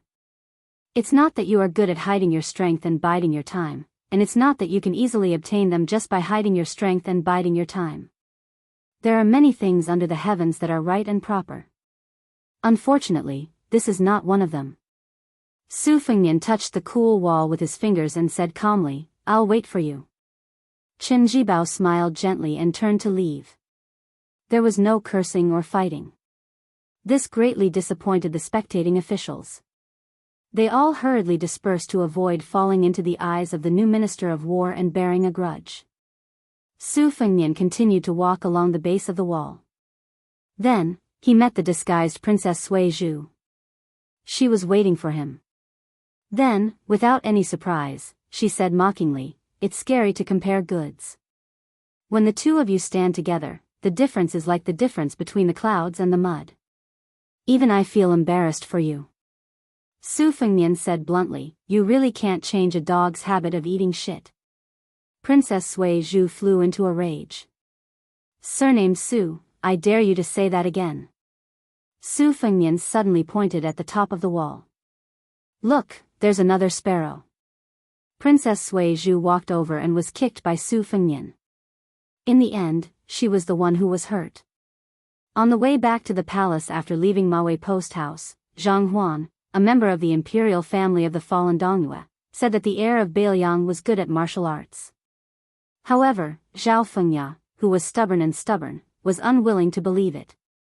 Su Fengnian boldly reached out and pinched her delicate nose, covering the dots of freckles. He joked, You finally look better now. Zhao Fengya bared her fangs and brandished her claws. After Su Fengnian let go, he said recklessly, Don't try to seduce me again and again. I can't marry you. Do you want to marry into Baeliang and become a princess? Zhao Fengya spat and said aggressively, Look in the mirror and see what you're like. Su Fengnian narrowed his eyes and said with a smile, Be careful that you don't marry Chen Jibao. Princess Sui Zhu was stunned for a moment. Then, her limpid eyes overflowed with unconcealable fear and panic. Su Fengnian turned and walked away, saying, I was just saying. But I always jinx it. Zhao Fengya caught up and punched Su Fengnian hard in the back. Su Fengnian did not respond and turned to the carriage. Princess Sui Zhu gritted her teeth and said, Do you know that there is a 6-character prophecy in the Imperial Astronomer? Rats eat food. Shu eats cold. Su Fengnian turned his head and said with a smile, Then why don't you hurry up and become the Princess of Shu? Zhao Fengya sneered and said, Can you really let this happen? Once Chen Jibao becomes a relative of the imperial family, even if you become the king of Baeliang, will you have a good day? Su Fengnian blinked and turned back to whisper in her ear, Su Xiao also asked me to pass a message to you. If you are really forced to be sent to Shishu, tell him. Princess Sui Zhu did not fight back for the first time. She blinked and whispered, You're not lying to me? Su Fengnian said seriously, Of course I'm lying to you. Zhao Fengya almost fainted from anger and shouted that she would beat him to death. Her elegant and luxurious white embroidered robe was stained with dust from countless footprints. She leaned against the wall and could only watch the bastard walk away. She cursed, Rats eat food, eat you up. The king of Shu will kill Prince Liang and kill you. Unexpectedly, the bastard had not gone far before he turned around and opened his mouth, saying 3 words silently. It's true. Zhao Fengya found that she had never felt so disgusted with the enemy in front of her. She told herself that she pitied him because his hair turned white at such a young age. And after his hair turned white, he did not look ugly. Instead, he looked even better. Zhao Fengya wrinkled her nose and squatted along the wall in a daze. She wanted to cry and laugh. Chapter 726. If you want everyone in the world to know you, it's simple. Impeach the butcher. If you want to become famous in the capital overnight, it's simple, scold the king of Baeliang. Jean Lanting, who had risen to the center of the imperial court, was undoubtedly the best example. There were 2 memorial arches outside the imperial city. After the court session ended, the military officials entered the Jinwu memorial arches, while the civil officials entered the Jinwu memorial arches in an orderly manner. They each went to the yamen to deal with the affairs of the imperial court, but they soon returned. Other than a few big shots in the capital who sat calmly on the fishing platform, ignoring the disturbance on the central axis of the imperial road, even a large number of disciples turned their horses around because there was a big show to watch. The Imperial College's students first blocked the path of the white-haired man with a sword, then 100 people, 1,000 people, surging like carps crossing the river. Jean Lanting, who would enter the Imperial College the next day, was as steady as a rock. He sat quietly in a carriage by the roadside, watching with folded arms. Huan Wen, who had already removed his position as the left chancellor, stood by the roadside with a smile. He didn't purposely block the scholar's desire, only saying a few words that were similar to the elders nagging that a gentleman uses his mouth and not his fists. The Imperial College's buildings were endless, and its scale was second to none between the Imperial City and the inner city. Even the yamen of the 6 departments couldn't compete with it. In the past, once the Imperial students were agitated, it would become an extremely troublesome matter for the Imperial court. They were the court's own children, so it was useless to scold them. Among the Imperial students, there were many scholars who were well-read and eloquent, so it was even more difficult to scold them. The Imperial College had already vaguely surpassed the scholars' group of Gangnam-do, becoming the place of fish and dragons that produced the largest number of court officials in Liang. Not to mention the capital, even the entire Liang Imperial Court had never seen such an interesting confrontation. Thousands of Imperial College students gathered on the Royal Road. They were all the future pillars of the country. If nothing unexpected happened, the outstanding ones among them would become the mainstays of Liang. Moreover, the number of people didn't decrease but increased instead.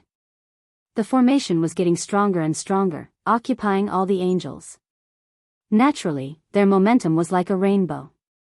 In the Imperial College, there were many heavenly strategy chancellors who couldn't persuade these proud students who came from rich and poor families.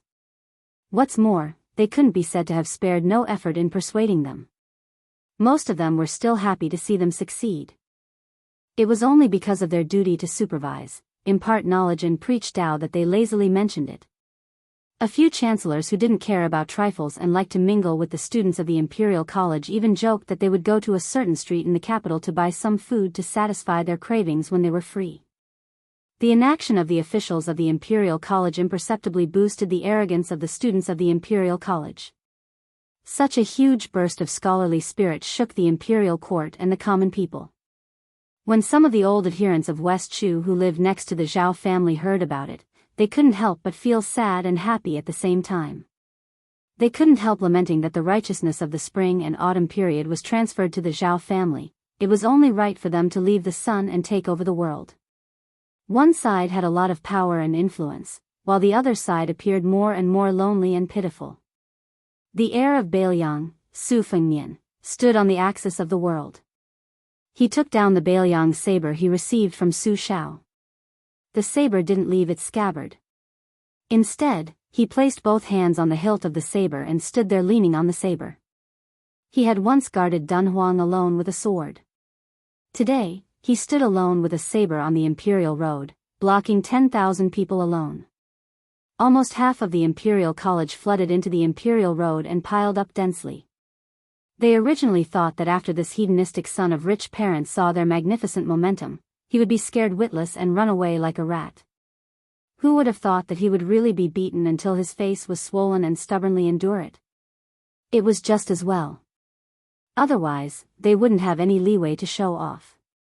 They heard from the chancellors of the Imperial College, who had returned from the Imperial Court, that this son of rich parents actually carried a saber to court. This was simply absurd. They couldn't afford to offend the second emperor, Lame Su. They couldn't afford to offend Chen Jibao, who had won the public support after leaving Liang and entering Shu. How could they not dare to teach this unscrupulous son of rich parents a lesson? Even if they didn't drown him with saliva today, they would still make him leave behind that infamous Bailiang saber that killed people like flies. A Confucian scholar took a step forward and angrily asked, I heard that Bailiang released news that you killed the king of the northern courtyard, Su Huainan, at the Ruoshui River and killed the fifth raccoon of the Bubang Mountain in the Ruren Mountains. Do you dare to swear to the heavens that these rumors are true? Su Fengnian didn't say anything. The Confucian scholar took 3 steps forward to beat a drowning dog. He pressed on, don't talk about killing 2 people. When did you, Su Fengnian, go to Beimang? Can you tell us? Chapter 727. This was the first time most people had seen the Northern Liang heir in person. If not for the fact that they knew of Ren Tu's identity as the eldest son of the first wife, and that countless Northern Liang scholars had gone to the capital to complain about this person's absurd behavior, they would probably be jealous of him if they met him on the road. Or perhaps they would secretly praise him as a romantic and handsome guy. His appearance was truly unruly.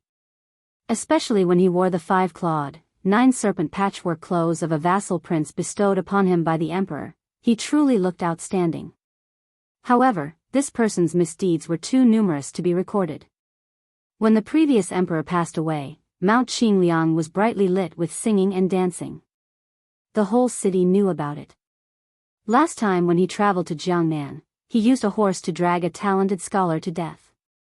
He also ordered his retainers to kill on Guangling Road, and blood flowed like a river.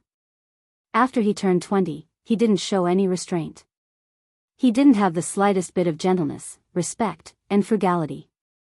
It was only said that every day in the Wutong and Bailiang Palace, there were chaste women who committed suicide by jumping into wells. It was only said that in recent years, before the hereditary succession, he had already begun to sell official positions and titles. He sold them according to the weight of the official's hat, and then took them to the brothel to buy music. How could this kind of scholar have the right to carry a sword to the palace? With the jackals and wolves in the way, where were the scholars in the world? The Confucian scholar, who had always been known as an invincible contestant in the Imperial College, didn't show the slightest bit of fear because of the white-haired man's bravado. He only thought it was funny. This was the capital under the emperor's feet. How could it allow an empty-bellied foreigner to come here and show off his power? The Confucian scholar took 3 heavy steps forward again. His scholarly demeanor that didn't fear power was admirable. The ever-thickening formation behind him also took 3 steps forward. The sound was dull. Those martial artists who only knew how to fight for power in the spring and autumn periods sank the land of Shenzhou. We scholars will pull back the land of Shenzhou and raise the 5 mountains. The Confucian scholar only felt that the righteousness in his chest was about to shoot up to the sky. He raised his arm and pointed at the silent man in white. He said sternly, the emperor of Great Qin sat on the peak of the world's power, but he was still controlled by ordinary people. How can I, Liang, follow in his footsteps? The imperial court respects you, Bailiang, everywhere. When has Bailiang ever respected the imperial court? The heavenly calamity is a vile character, allowing him to succeed. Bailiang's saber quietly sank an inch into the ground. Su Fengnian smiled indifferently and said, a gentleman should not be so harsh. His voice wasn't loud, but it was heard clearly by Imperial Dao. A few knowledgeable people immediately looked at him in a new light. The Confucian scholar sneered, the word gentleman coming out of your mouth is the biggest joke in the world. Su Fengnian, since you're unwilling to answer my 2 questions, I'll ask you again. Do you want to know the crimes you've committed in Bailiang over the years? As expected, the nearly 10,000 students of the Imperial College saw that this fellow was speechless. They didn't dare to say anything, let alone have the courage to refute. Jean Lanting lifted the carriage's curtain, the corners of his lips curling into a cold smile. 30 years in the east, 30 years in the west. Even you, Su Fengnian, have a day like this. Back then in Bailiang, you made me suffer such humiliation, so you deserve to be despised by tens of thousands of people. When I enter the Imperial College, I'm going to make you, Su Fengnian, and Su Shao, father and son, have their names tarnished in the history books, going down in infamy for thousands of years. In the future, when I, third young master Jean, also have students all over the court like Grand Secretary Zhang, when I go write history books, I'll definitely make you 2 into traitors. Old Master Huan Wen wasn't tall, so he could only pick up a stone stool to stand on and stretch his neck to look over. No one would think that this old man was rejoicing in other people's misfortune. They only felt that Chancellor Huan was just as witty and wise as before. Even the students of the Imperial College who had just entered the Imperial College looked down on that Bailiang heir, feeling that they were a cut above him. Why would Tantanon and Huan Wen need to be concerned? However, looking at old Master Huan's smiling face, outsiders didn't know what this old man, who had been in the officialdom for a long time, was truly thinking. Bailiang's blade had already sunk 3 cun into the ground. Su Fengnian's hands were only holding the blade's hilt. The Confucian scholar seemed to have received help from the heavens. Even though he was still a scholar without the status of an official, his aura was astonishing. He continued forward until he was less than 100 steps away from that Bailiang heir. Just as he was about to speak again about the teachings of the saints and the words of morality, he didn't expect that the white-haired heir, who was pretending to be deaf and mute, would actually take the initiative to speak up. "I'm afraid the nail won't go deep, I'm afraid the nail won't come out." Most of the students of the Imperial College were smart people who were good at speaking tactfully. As soon as they heard this, they knew that he was mocking the Imperial Court for getting rid of Bailiang after it had outlived its usefulness. Su Fengnian continued calmly, "I only know that during the spring and autumn period, more than 300,000 soldiers under Su Zhao's command died on the battlefield. During the Jiahe period, more than 100,000 soldiers died on the battlefield. In the following 10 years, more than 80,000 soldiers died on the battlefield. It's fine if you scold me, Su Fengnian, for having no talent, no virtue, no morals, and no ambition. But have you ever remembered where the bones of these 500,000 people were buried? There are tens of thousands of scholars in the Imperial College, all year round. They sing praises of peace and prosperity. Have you ever written a eulogy for 500,000 people?" The Confucian scholar's face flushed red. He angrily said, 500,000 people sacrificed their lives for the country. They died a worthy death. What does that have to do with you, Su Fengnian? Su Fengnian calmly said, "I will guard the northwest for the Central Plains. Outside of Bailiang's 3 prefectures, I will not suffer the calamity of Bailiang's million-strong iron cavalry." The Confucian scholar was about to criticize him when Su Fengnian had already lightly pulled out Bailiang's blade, borrowing the anger of 10,000 people to nurture the intent of one blade. In an instant, the imperial path tore through 200 zhang. In the middle of the imperial path, people and horses were thrown off their feet. It was very lively. Many Imperial College students climbed out of the gully with difficulty, cursing and swearing loudly. Su Fengnian hung his cold blade and slowly advanced along the edge of the gully that had been cleaved open with one strike of his blade. Passing by the trembling Confucian scholar, Su Fengnian did not look sideways. He only smiled gently and said, "Whether or not I killed the 5th raccoon, you can ask yourself when you're dead." The Confucian scholar's lips turned purple as he sat down on the ground. Inside the carriage, Enchanting seemed to see the crown prince of Bailiang glancing at him coldly. He was so scared that his wrist trembled and he threw down the curtain. The right chancellor of the Imperial College's face was pale. He put on a strong front and said, "Su Fengnian, the achievements that I, Enchanting, have today have nothing to do with you. Don't think that you can be so arrogant because of your strength." Huan Wen, who was standing on the stone stool, rubbed his cheeks and muttered to himself, "Although there are 10,000 people, I will still go forward.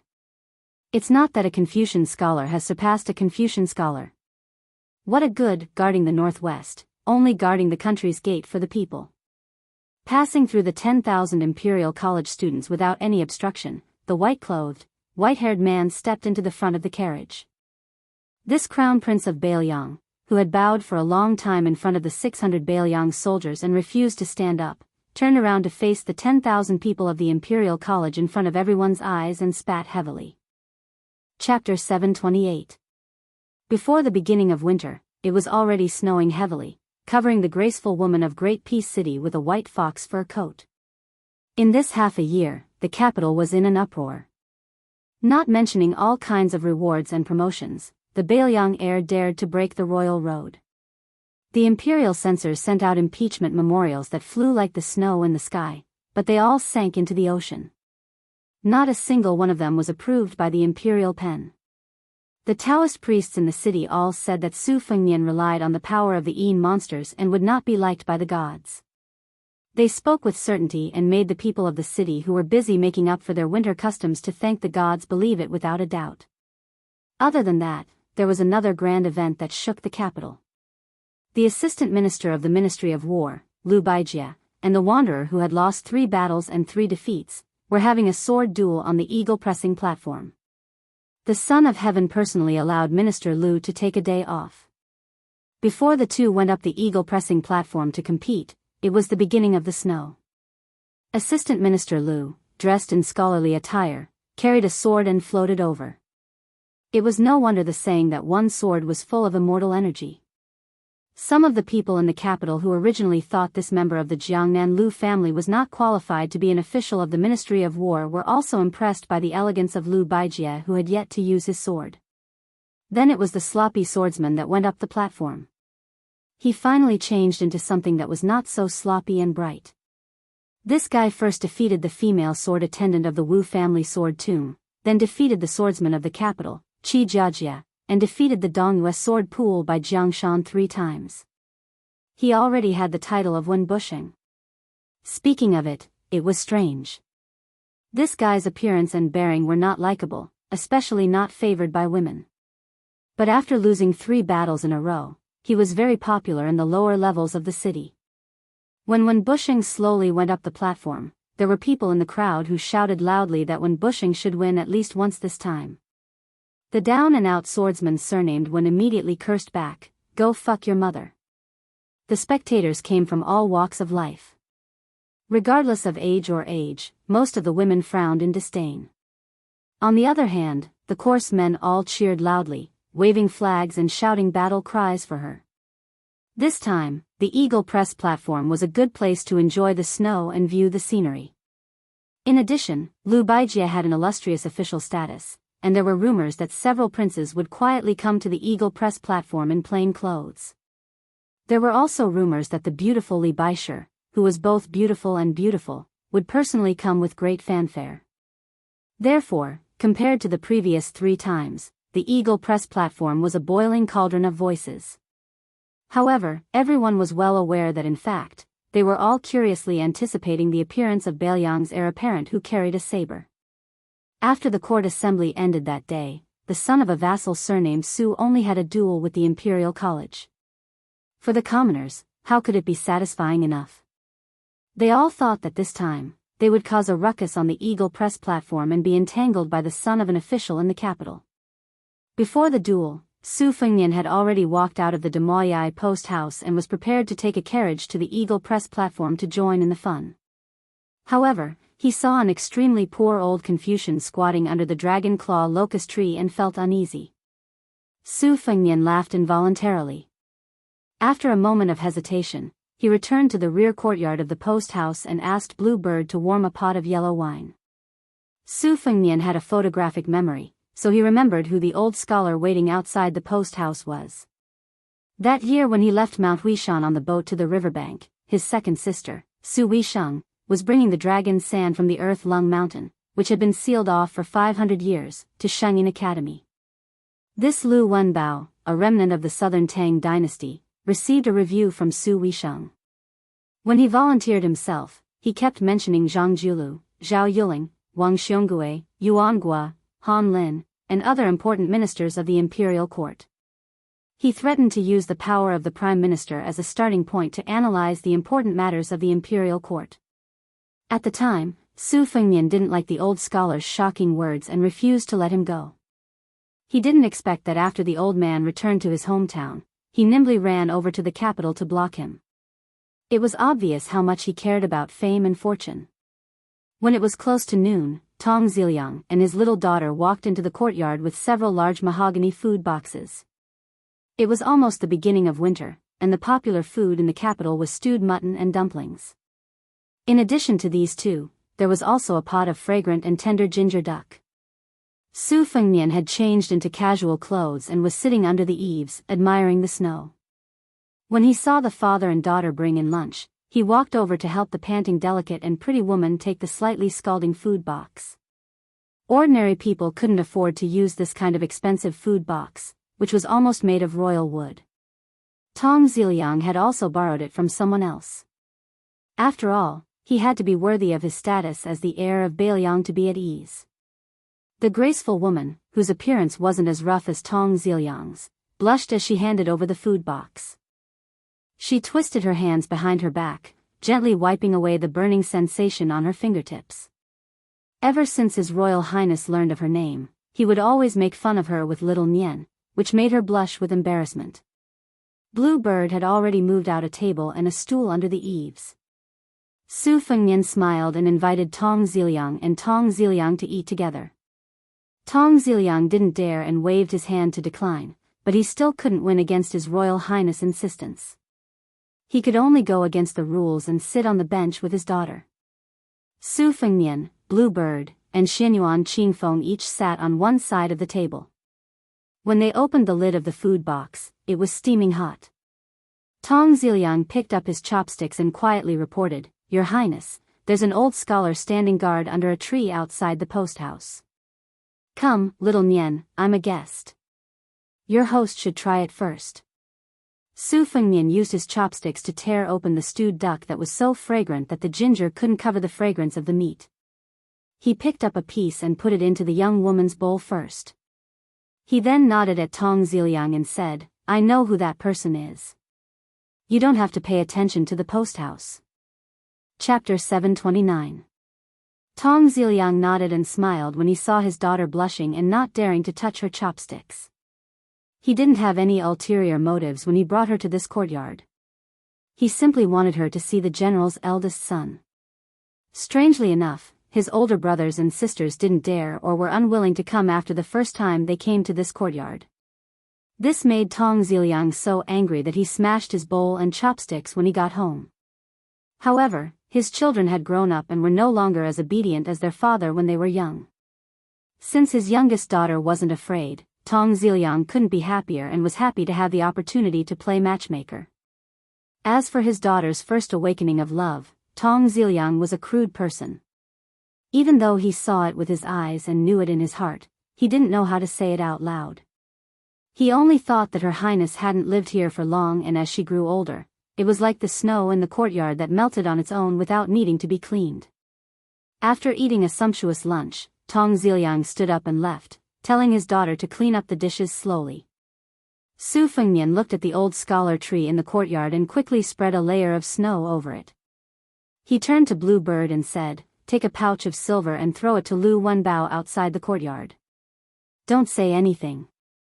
Blue Bird nodded and went back to her room to pack a small pouch of silver before quietly leaving the courtyard. Xianyuan Qingfeng looked at the leftover food on the table and asked, "The grace of a meal is more valuable than a pouch of silver. Are you trying to buy people's hearts like this? Isn't it a bit clumsy?" Su Fengnian smiled and shook his head. The rich and powerful families raise their soldiers just like how a distinguished scholar trains a young maid or trains an eagle to train a horse. It's the same. You have to grind away their arrogance first, but you can't grind away their backbone as well. I can't open the door to just anyone. I have to know how much pride and backbone these fellows who work hard for glory, splendor, wealth, and status have. If Lu Wenbao threw down the silver and left in a rage, not forgetting to curse me for not knowing what's good for him before he left, then that would be his pride and backbone. This kind of pedantic scholar deserves to never be able to make a name for himself. But if he accepted the money, groveled and begged Blue Bird to see me, and boasted about how much real talent he had, I really wouldn't care. Bailiang had no need of people who wrote splendid essays and sang praises of virtue. In that barren land, a life of rigid study would not last long, and a crafty scholar would be of no use to Bailiang. Let's bet and see what kind of attitude this Lu Wenbao has. How about 100 taels of gold? When Xiao Chong, who had been listening intently, heard the price of 100 taels of gold, his jaw dropped. He was so shocked that he couldn't speak. Xianyuan Qingfeng sneered. "Sure. I bet this rotten old scholar won't even take the food given to him. He'll ignore it and continue to wait in the snow." Su Fengnian shook his head and said, then I bet that he will take the money and continue to wait for me to change my mind. Blue Bird quickly walked back and said softly, Lu Wenbao accepted the money and said that he would first go back to fill his stomach and buy a warm mink fur coat before coming back to wait for you. Before he left, he even asked me if there were any leftovers in the post house. If there were, he could just save some expenses.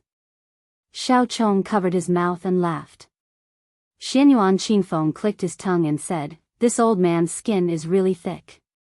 Birds of a feather flock together with you. In the future, there's an 80% chance you'll have a good chat. Su Fengnian laughed and said, even if we don't win or lose, let's do it. How about we make another bet? We'll add another 100 taels to the bet. Let's bet on how many days this Lu Wenbao will wait.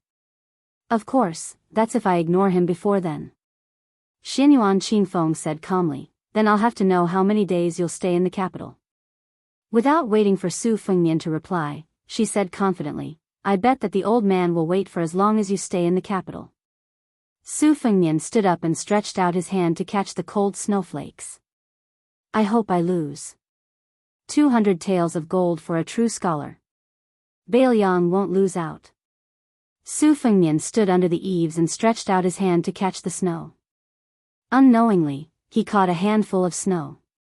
The girl, who was also a young girl, watched without blinking. When he turned around to ask her, she was completely unaware. Xianyuan Qingfeng chose a rattan chair and lay down. He held his forehead and looked at the snow while swaying. Su Fengnian waved his hand in front of the sweet-tempered girl with a warm expression. She finally came back to her senses. She was so ashamed that she wanted to hide in the snow. Su Fengnian knew that she was thin-skinned and was completely different from the one lying on the chair beside him. He repeated, I heard that you learned the Guqin. Can you lend it to me? She bit her lip and nodded. I'll go get it for you. Su Fengnian smiled warmly. It doesn't matter if you walk a little slower. Although the girl nodded vigorously, she still turned around and ran away. It was obvious that she didn't listen to him. Xianyuan Qingfeng twitched the corner of his mouth and slowly said, infatuated. The girl ran quickly with the Guqin. When she took off the cloth, her fingers were still trembling. Su Fengnian thanked her and took the new Guqin that wasn't very valuable. With a wave of his sleeve, the 12 flying swords hovered in the air and formed the Guqin. Su Fengnian closed his eyes and hung his arms in the air. He wasn't in a hurry to play the Guqin. Bailiang had millions of households. How many of them were wrapped in iron clothes and withered bones? Listen to who's beating the beauty drum and see who's the butcher of the Yang realm. Who can sleep with the stars in the sky? Su Fengnian lowered his head. His eyes were red and his lips were trembling. He suddenly hit the Guqin with one hand. Knock! It was a brilliant Bailiang spirit-suppressing song. The sound of the Guqin in the snow was like the thunderous hooves of the Bailiang cavalry. An old Confucian scholar was squatting under the dragon claw locust tree in the Dima Wei Inn. He bought an old mink fur coat from a pawn shop and was stuffing meat buns into his mouth. After hearing the Guqin, he slowly stopped wolfing down the food and leaned against the cold old locust tree. He closed his eyes and softly said, how nice it would be to have a pot of green ants. Chapter 730. In a secluded courtyard, the swordsman Shui Hua, who liked to close her eyes when she was not pickling pickled vegetables, stood under the eaves to admire the snow. The green-clothed swordsman Wu Luding squatted on the steps, waiting for the bastard to return from the sword competition. In the midst of the snowstorm, the wanderer who had used his silver to exchange for a set of clean clothes pushed open the door and entered in a sloppy manner. After entering, he patted the snow off his shoulders. Wu Luding touched on a sore spot and asked, when bushing, you lost again. The wooden sword Wen Hua, who had an additional sword at his waist, glared at him and said, what are you talking about?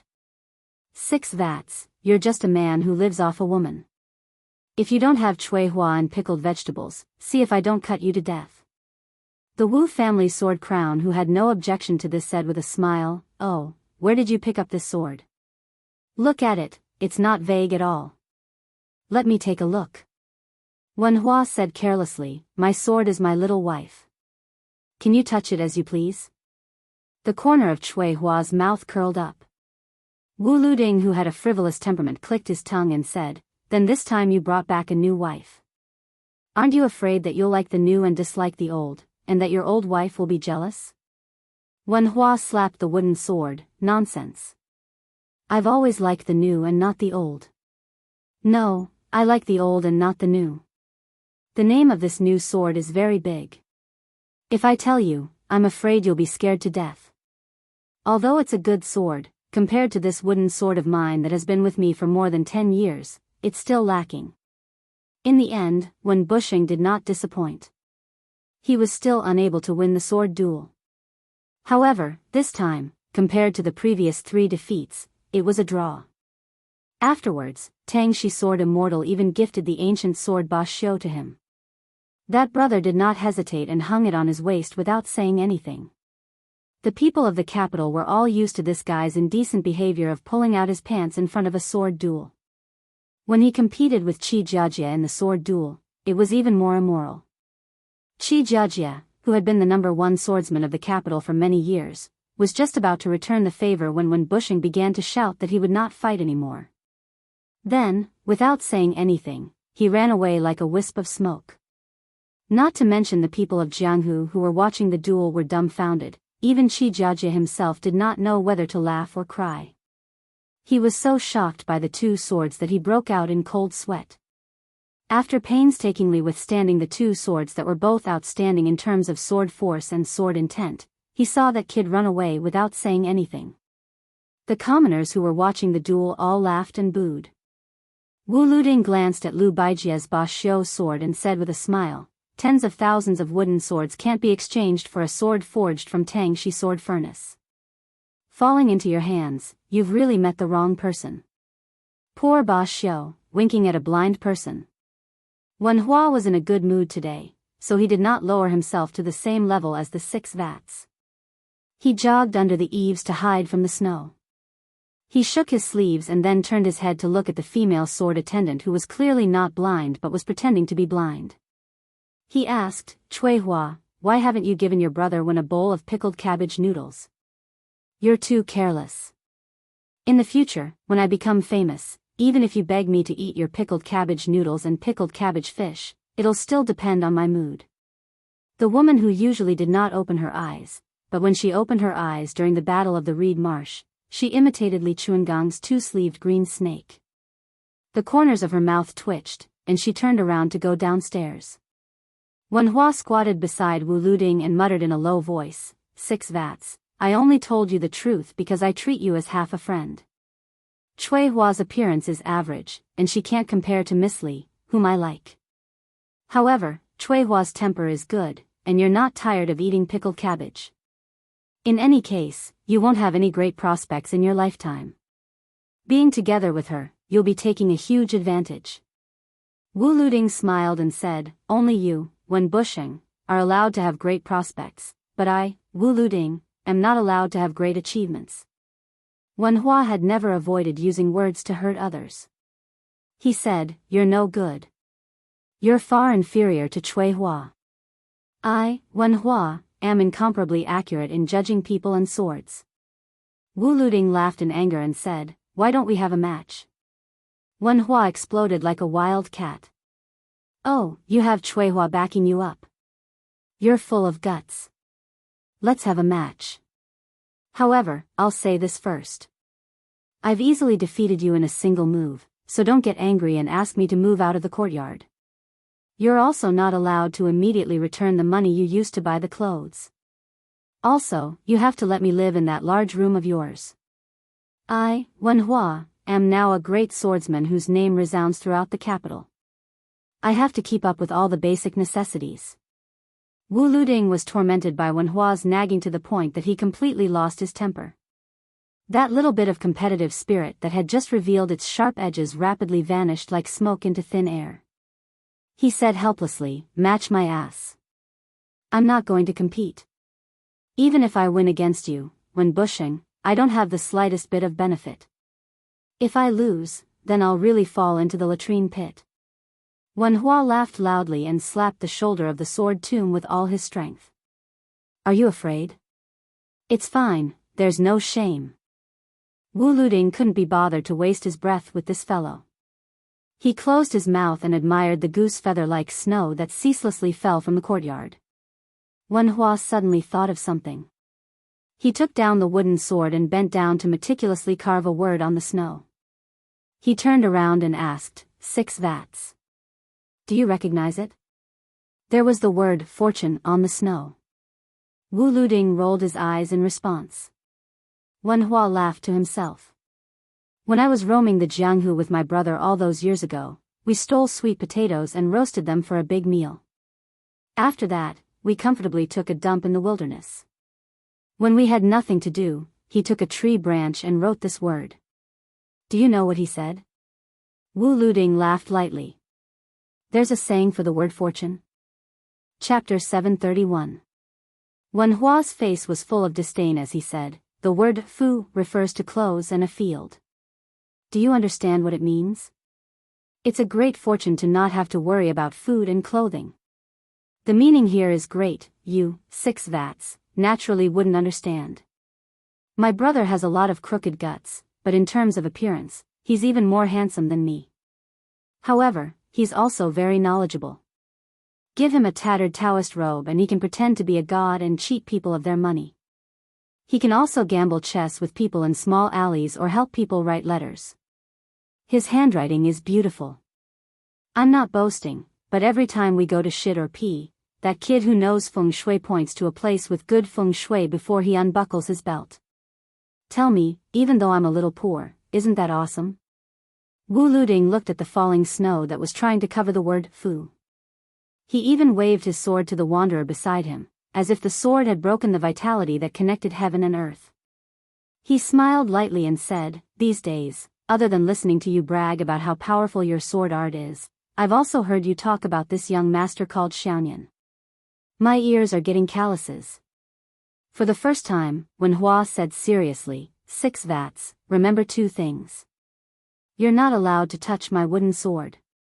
Secondly, you're not allowed to speak ill of my brother.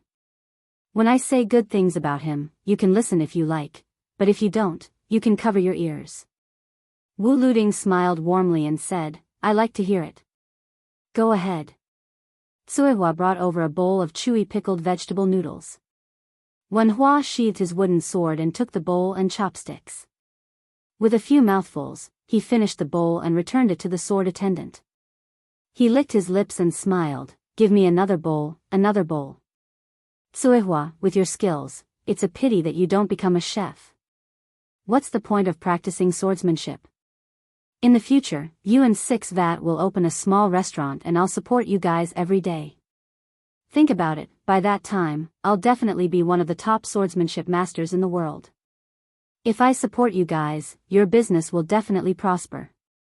Wu Luding touched his forehead. He really wanted to kick this bastard to death. He had just eaten other people's pickled vegetable noodles and he still wanted to encourage Cui Hua not to practice swordsmanship. He didn't want to cover up his limelight.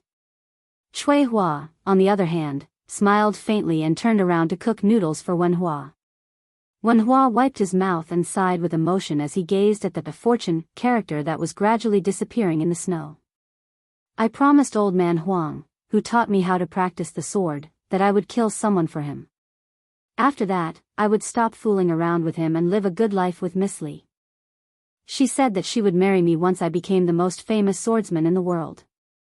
In my opinion, after fighting with Cuihua, Qi Jiajia, and Bai Changjiang, wouldn't I become the most famous swordsman in the capital? In fact, it wasn't too difficult. After a few more years of practice, I would go out of the capital and find 6 or 9 swordsman masters and swordsman masters. After a round of swordsmanship, would have the face to propose marriage to her. Apart from Xiaoyan, I don't have any other friends. When the time comes, if you're willing, you can come to my wedding. If you're not willing, then forget it. In any case, I don't care about your little gift money. Wu Luding nodded and said calmly, I once overturned a boat with a pole on the river and intercepted a young man. Later on, when I was in Xiangfan City, I almost encountered him again. Unfortunately, he was also called Su Fengnian, His Royal Highness from Beiliang.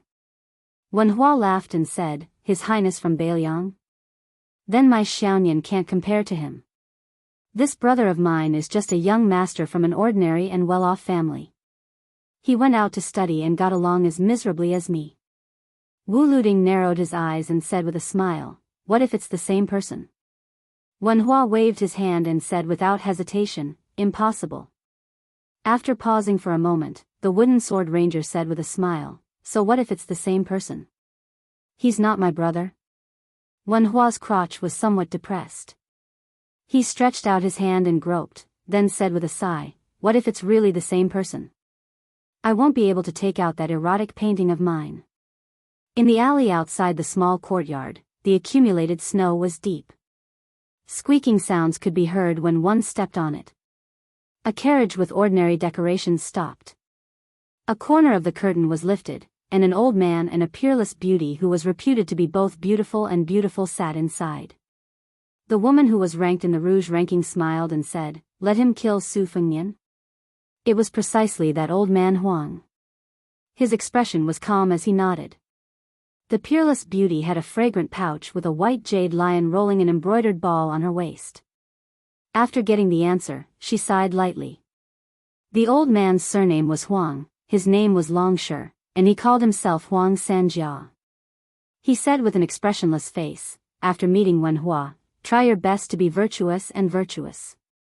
You'll personally cook dinner." When he sent you off, he inadvertently said that your enemy is in Bailiang.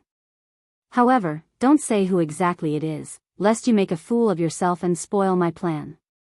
The white jade lion who won the title of the world's most famous courtesan smiled sweetly and said, "Then what should I do with the crown prince of Bailiang?" Huang Sanjia smiled and said, "I'll arrange for you to meet him at a suitable time and place. When the time comes, even if Su Fengnian doesn't want your chastity, you won't be able to have it anymore." Li Baisha restrained his smile and said calmly, "My life was given to me by you, teacher. Why would I care about that little bit of chastity?" The old man sat cross-legged on the ground and said, "Wen Hua doesn't value righteousness. He only values relationships. However, relationships in the world can be divided into the love between men and women and the love between brothers. I'd like to see if this kid is willing to give up his sword, which has the potential to become a land immortal, and his beloved woman in exchange for a brotherhood formed in a short span of a year." After she got off the carriage, she gathered the snow-white fox fur coat draped over her body and muttered, "How pitiful." The word "fortune" in the courtyard had disappeared. Chapter 732. The snow was unwilling to stop, as if a naughty child was crying non-stop. In the backyard of the Demoyai post house, the dragon claw locust tree was covered in white. The young kamikaze built a snowman in the courtyard and used 2 pieces of charcoal as eyes. Su Fengnian saw Xianyuan Qingfeng rocking back and forth on the rattan chair. He didn't want her to be happy alone, so he asked Tong Zhui to bring another rattan chair into the courtyard. The two of them chatted while lying under the eaves. When Tong Ziliang brought the chair over, Su Fengnian asked a few questions about the sword duel between Lu Baijie, the assistant minister of the Ministry of War. He was lying on the chair, muttering to himself, surnamed Wen, carrying a wooden sword. "Don't tell me you're Wen Hua." Xianyuan Qingfeng sneered. "Him?" Su Fengnian was unhappy. He squinted. "What's wrong with Wen Hua? When the 3 of us met at the lantern market, I didn't even have the strength to truss a chicken. How are you any better? What about me now? I stole the so-called Confucian noble spirit to nurture my saber intent, then borrowed the strength of my nascent soul to tear 2,000 feet apart on the imperial path. Tell me more about yourself." Xianyuan Qingfeng remained silent. Su Fengnian suddenly smiled. "Bringing you to the capital this time can't hide from those sneaky eyes. This can be considered your second pledge of allegiance. I'll find a chance to compensate you later." Xianyuan Qingfeng turned around and smiled playfully. "I just realized that doing business with you isn't a loss." Su Fengnian smiled. "That's true." Xianyuan Qingfeng asked curiously, "You brought a Bailiang saber this time. Why didn't you bring the spring thunder? Why did you only bring the spring autumn?" Su Fengnian said calmly, "You only have second-level inner force. Why would I bring so many weapons? Do you think I'm a weapons store owner? Xianyuan Qingfeng sneered. You're lying through your teeth. What's 12 flying swords? Su Fengnian said helplessly, the spring-autumn is in my hands. It's very difficult. Xianyuan Qingfeng asked, what do you mean? Su Fengnian gently exhaled, blowing away a few snowflakes that had flown diagonally under the eaves. He calmly said, I don't know why, but from time to time, there will be a trembling sound in spring and autumn. Xianyuan Qingfeng didn't ask any more questions. She didn't covet that sword at all. Su Fengnian continued, at first, I wanted to give this sword to the old man with the sheepskin fur coat. Later, when he died, I thought that it would be good to give it to Dong Tai as a return gift. However, I reckoned that he wouldn't accept it. Moreover, I might not be able to see him again in this lifetime. I'm just thinking that if I were to meet that brat Wenhua, I might as well just give it to him. It's easy for him to abduct women when he goes out and shows off his wealth. The purple-robed Xianyuan Qingfeng reclined on the chair with his eyes closed. I really don't know why a dignified heir of Bailiang would care so much about a good-for-nothing debauchee. Su Fengnian smiled and narrowed his phoenix eyes. The haze in his heart these days was swept away. He said softly, it's good that you don't understand. The woman in the fox fur coat lightly knocked on the door. Wu Luding, who had been crouching under the eaves in a daze, frowned. After releasing the door, he lazily said, come in. Li Baisher lowered her head and stepped over the wooden door. She performed a curtsy toward the Wu family's sword crown. Wu Luding called when pushing into the room. Someone was looking for him. Wenhua, who was lying on the bed admiring the Ba Xiu ancient sword, put on his wooden sword and walked out while cursing. When he saw the woman in the courtyard, he was pleasantly surprised. He didn't try to hide anything and jogged over with an embarrassed smile. He stopped a few steps in front of her and said, Miss Li, why have you come? Let me know in advance so that I can borrow money from 6 vats and find a bigger place to entertain guests. In any case, lending him 10 taels is no different than lending him 100 taels. It's fate that brings men of the Jianghu together, so we can't be stingy. Don't you think so? 6 vats I picked up from the side of the road? Wu Luding looked at the rogue wanderer who was trying his best to signal him with his eyes. He just rolled his eyes and turned to look at the other side of the courtyard wall. Li Baisher held a bamboo basket of fresh fruits and vegetables in her hand. In the basket, there were also a few carps that had been chiseled out of the lake not long ago. They were still alive and kicking when strung through the gills with a straw rope.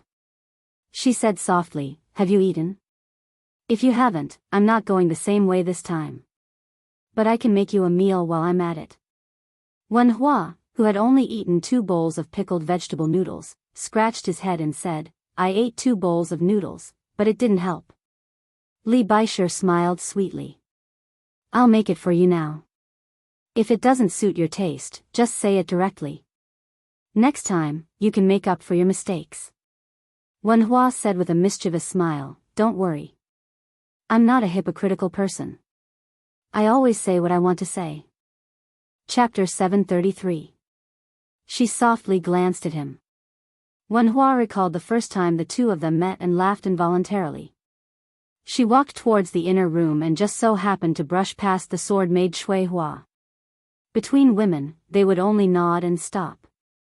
Li Baisher, who was rarely seen by the capital's famous scholars, actually went to cook. Wu Luding squatted, Shui Hua stood, and Wenhua was at a loss of what to do at the door. After hesitating for a long time, he still came to Wu Liuding's side and leaned against the pillar whose red paint had long been peeled off. It was snowing heavily. After Wenhua practiced swordsmanship, he did not know how high his achievements were, but now he was no longer afraid of the cold.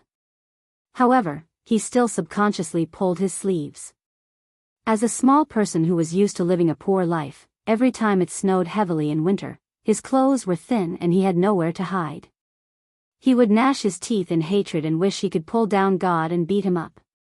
Not to mention the expensive fur coat on Li Baisher's body, the poor people could not even bear to burn a stove of charcoal. Back then, Wen Hua lived under someone else's roof and endured the years together with his brother and sister-in-law.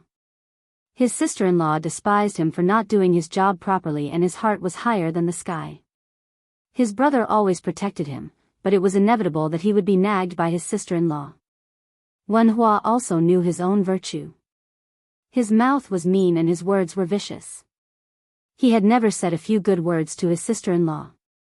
In fact, she was not a bad person.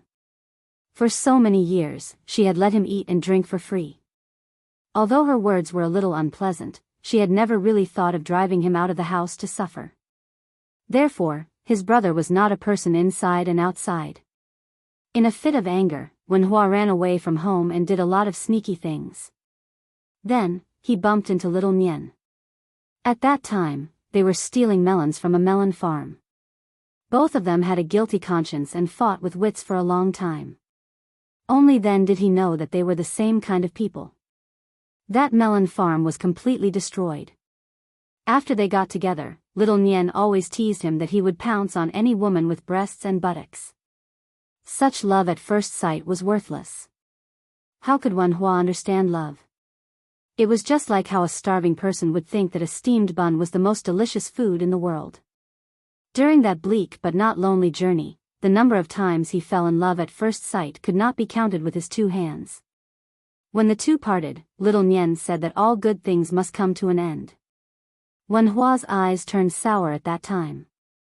In addition, he also felt that it was not a good thing to always follow little Nian to eat and drink, so he happily turned around and traveled alone in Jianghu, all the way to the northwest. Then, he met Miss Li near Xiangfan City. The first time he saw her, she came down from a luxurious carriage and bent over to put a piece of silver into the broken bowl of a little beggar with a broken leg. At that time, Wen Hua saw her not only give the money, but also smiled and touched the little beggar's head. At that time, Wen Hua told himself that this love at first sight was his last time. Because little Nian, who liked to talk nonsense and convince people the most, once said that it was not a big deal for a woman to be beautiful. If a beautiful woman had a good heart, if he did not snatch her home and love her dearly, she deserved to be struck by lightning. At that time, Wen Hua rushed forward without thinking of his own safety and stopped the carriage on the street. As usual, he used the 3 tricks of a ruffian in the marketplace to tease a woman from a good family. There was nothing new about it. He asked the young lady's name, young lady's age, and where did she live. However, Wen Hua also added that he was a wanderer who was determined to practice swordsmanship and become a peerless swordsman. He did not act shamelessly and only hoped that the young lady could wait for a few more years until he made a name for himself. If there was no news of him after a few years, then she did not have to wait for him. At first, Wen Hua thought that only a fool would believe his sincere words. However, the young lady really told him her name and even asked him if he did not mind that she was a woman from a brothel. Wen Hua said that he did not mind. Then, she said that she would wait for him for 3 years. She really did wait for him for 3 years. When they met again, it was already in the vast capital. Wen Hua had suffered countless supercilious looks. Even if he was ridiculed as when bushing, at least there were no small fish or shrimps who could not treat him as a dish. When Wen Hua practiced swordsmanship, he did not seek profit or money. He only sought fame, and he only sought to vent the anger that he had suppressed for too many years. Su Fengnian said that eating, drinking, and defecating was not the most common thing in a person's life. Instead, it was the inhalation and exhalation. When it was the last time that one exhaled without inhaling, one would die with one's eggs facing the sky. At that time, the exhalation before death was manly. There seemed to be a saying about how wine entered one's intestines, one inhaled sword aura, and one exhaled to destroy the 5 great mountains. The first half was straightforward, Wen Hua remembered it clearly. However, the second half was sour, so he could not remember it too clearly. After practicing swordsmanship with old man Huang, he had been fiercely suppressing his anger. He gritted his teeth, thinking about how he could one day exhale and shake the Jianghu, make that Miss Li look at him with admiration, and make Xiaonian feel that he, Wen Hua, had not made friends with him in vain. The new Dong Tai's peach blossom branch was an invincible killing sword. Wen Hua did not want to learn it. The old god of swords, Li Chuangong's swordsmanship was for the later generations to split open the mountains, meet water, and boil water. He could not learn it. Wen Hua only wanted to practice his own swordsmanship. He wanted to practice his swordsmanship, marry his beloved wife, and live a stable life. Then he would have a good reunion with his brother, Su Fengmian, and slowly repay the debt of wine, meat, and kindness from that year. Li Baisher made a table full of dishes, which looked, smelled, and tasted good. Looking at them, even if Wen Hua was not hungry, he still felt hungry. He wolfed down the food. She only picked up a few vegetables with her chopsticks, and then stopped moving her chopsticks. She only looked at this young man. She wanted to laugh, but she could not. On the other hand, Wen Hua picked up some food with his chopsticks for her. He said with a smile, "Eat more. Your body is important. It doesn't matter if you get fat. In any case, you're too good looking. It doesn't matter if you don't look good a little bit." This time, Li Baisher finally smiled. The meal in the shabby alley and shabby room quickly came to an end. She did not forget to clean up the bowls and chopsticks like a diligent and thrifty housewife. She only took the basket and left. Wen Hua naturally wanted to see her off, but she only saw him off to the alley outside the courtyard. They were silent the whole way. Before turning the corner, she said softly, "Wen Hua, remember to become the most famous swordsman in the world. You promised me." Wen Hua nodded heavily and said, "Don't worry about this. I even dare to kill the emperor. If worst comes to worst, I'll wander the world with you." He smiled and hurriedly added, "As long as you're willing." Li Baisher nodded and lowered her head. Her expression was complicated. When she raised her head, her eyes were clear. She said softly, "You're not allowed to see me off. Can you do that?" Wen Hua smiled and said, "I'll listen to you. But you have to be careful on the road." Li Baisher smiled charmingly. "That year, after the carriage I rode and moved, I secretly saw you standing behind it for a long time. This time you go first. I'll wait for you." Wen Hua laughed loudly and turned to leave. He did not drag his feet. He dragged his feet with snow and mud. Li Baisher gently clasped her hands and exhaled. She waited for Wen Hua to enter the courtyard before turning the corner and entering the carriage. She was somewhat stunned when she saw that the old man was still there. Huang Sanjia said in a flat tone, "I went to the vicinity of the lower horseway once and was targeted by that half-inch tongue of Yuan Benshi. There are some things that have to be done in advance." Li Baisher said with a trembling voice, "You're going to tell Wen Hua directly just like that?" But the sword crown and sword attendant of the Wu family's sword tomb are still in the courtyard. Huang Longsher said with a smile, "I intercepted and killed Su Fengmian in the Xiangfan city's reed marsh. These two people were originally one of my moves to move the sword tomb. Sit with me for a while. After about 2 hours, I'll go to the courtyard. You wait for news. When you return, open this brocade pouch." Li Baisher took the brocade pouch. Her hands and feet were ice cold. 2 hours later, Huang Longsher slowly walked down from the carriage. The carriage gradually went far away, disappearing into the wind and snow. Huang Longsher was not in a hurry to enter the courtyard. Instead, he walked back and forth in the alley twice before pushing the door open. After a short period of time, a young man with a broken arm, a lame leg, and all the tendons and veins in his body, left with only one life left.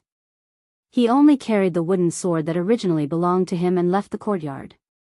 There was a long trail of blood on the snow in the alley.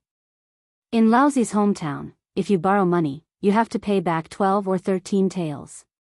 You taught me, Wen Hua, how to use a sword. I'll cripple all my martial arts and return you an arm and a leg. In the courtyard, he said these words to the old man Huang. Then this bloody man in the snow squatted down dejectedly at the corner. Beside his hand was only a wooden sword stained with blood. The young wanderer's eyes were blurred with tears. He smiled mournfully and stood up. He aimed the wooden sword at the wall and fiercely broke it. After that, there was no more news of Wen Hua in Jianghu. This wooden sword wanderer whose name shook the world as soon as he appeared in Jianghu left Jianghu in the most resolute and desolate manner in one night. In the bone-piercing snow, he said to himself one last time, "I won't practice the sword anymore." Chapter 734. I still know how to write the second chapter, but it's very late. Apologies.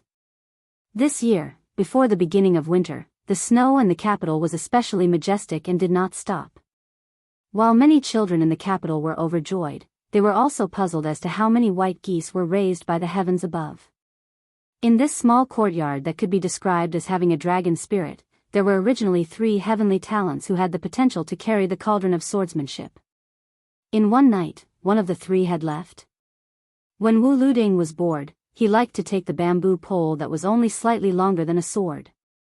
At this moment, he was squatting under the eaves, carrying the pole on his shoulder. He was somewhat lonely. Even if his childhood sweetheart Cui Hua was standing beside him, this young sword crown who did not learn the sword of the king but learned the sword of the tyrannical way was somewhat sad. When the words of the wandering hero entered his ears, he left the hospital with only one life left. He broke an arm and a leg tendon, destroyed his own acupuncture points, and left just like that. When bushing, didn't you say you wanted to become one of the few great swordsmen in the world? Didn't you just see the girl you adored? Wouldn't it be better to kill a man who had no relatives and only a year of friendship and then become famous? Cui Hua sensed that the young sword crown had turned his head. The two of them had a tacit understanding. Without needing Wu Luding to ask, she opened her mouth and said, "I don't understand either." In the Battle of the Reed Marshes, the 11th in the world, Wang Mingyin was the old king of Jing'an, Zhao Sun, who used this person's brotherhood with the famous general Wang Mingyang of the spring and autumn period as shackles to lure him out of the Jianghu. That when Hua had just entered the Jianghu, how could he leave the Jianghu in such a miserable state? Wu Luding, who often bickered with Wen Bushing these days, let go of his hand. The bamboo pole rolled to the ground. He fiercely rubbed his cheeks. "I have no brothers, no friends. I wholeheartedly pursue the path of the sword, but I will remember this idiot for the rest of my life. Why don't we send Wen Hua off? In this world of ice and snow, he can leave the courtyard, but he can't leave the capital." Cui Hua remained silent.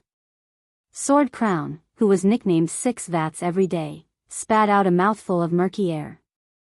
He calmly stood up and said, "Don't worry about that old bastard in the house who is scheming against who knows who. If he really pisses me off, then we'll just have a falling out and go our separate ways. I didn't like this place in the capital. It didn't have the taste of the Jianghu and didn't have any human feelings. It wasn't easy for me to find a bit of sword flavor that the Wu family's sword tomb didn't have, but it was too late. Cui Hua, why don't we go to the South Sea after we protect Wen Bushing out of the capital? I heard that Dong Tai went out to sea to visit immortals. Maybe we can meet him."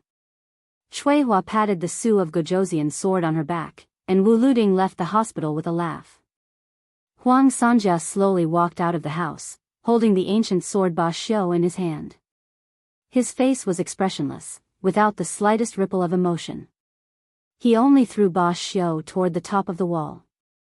The ancient sword fell into one person's hand.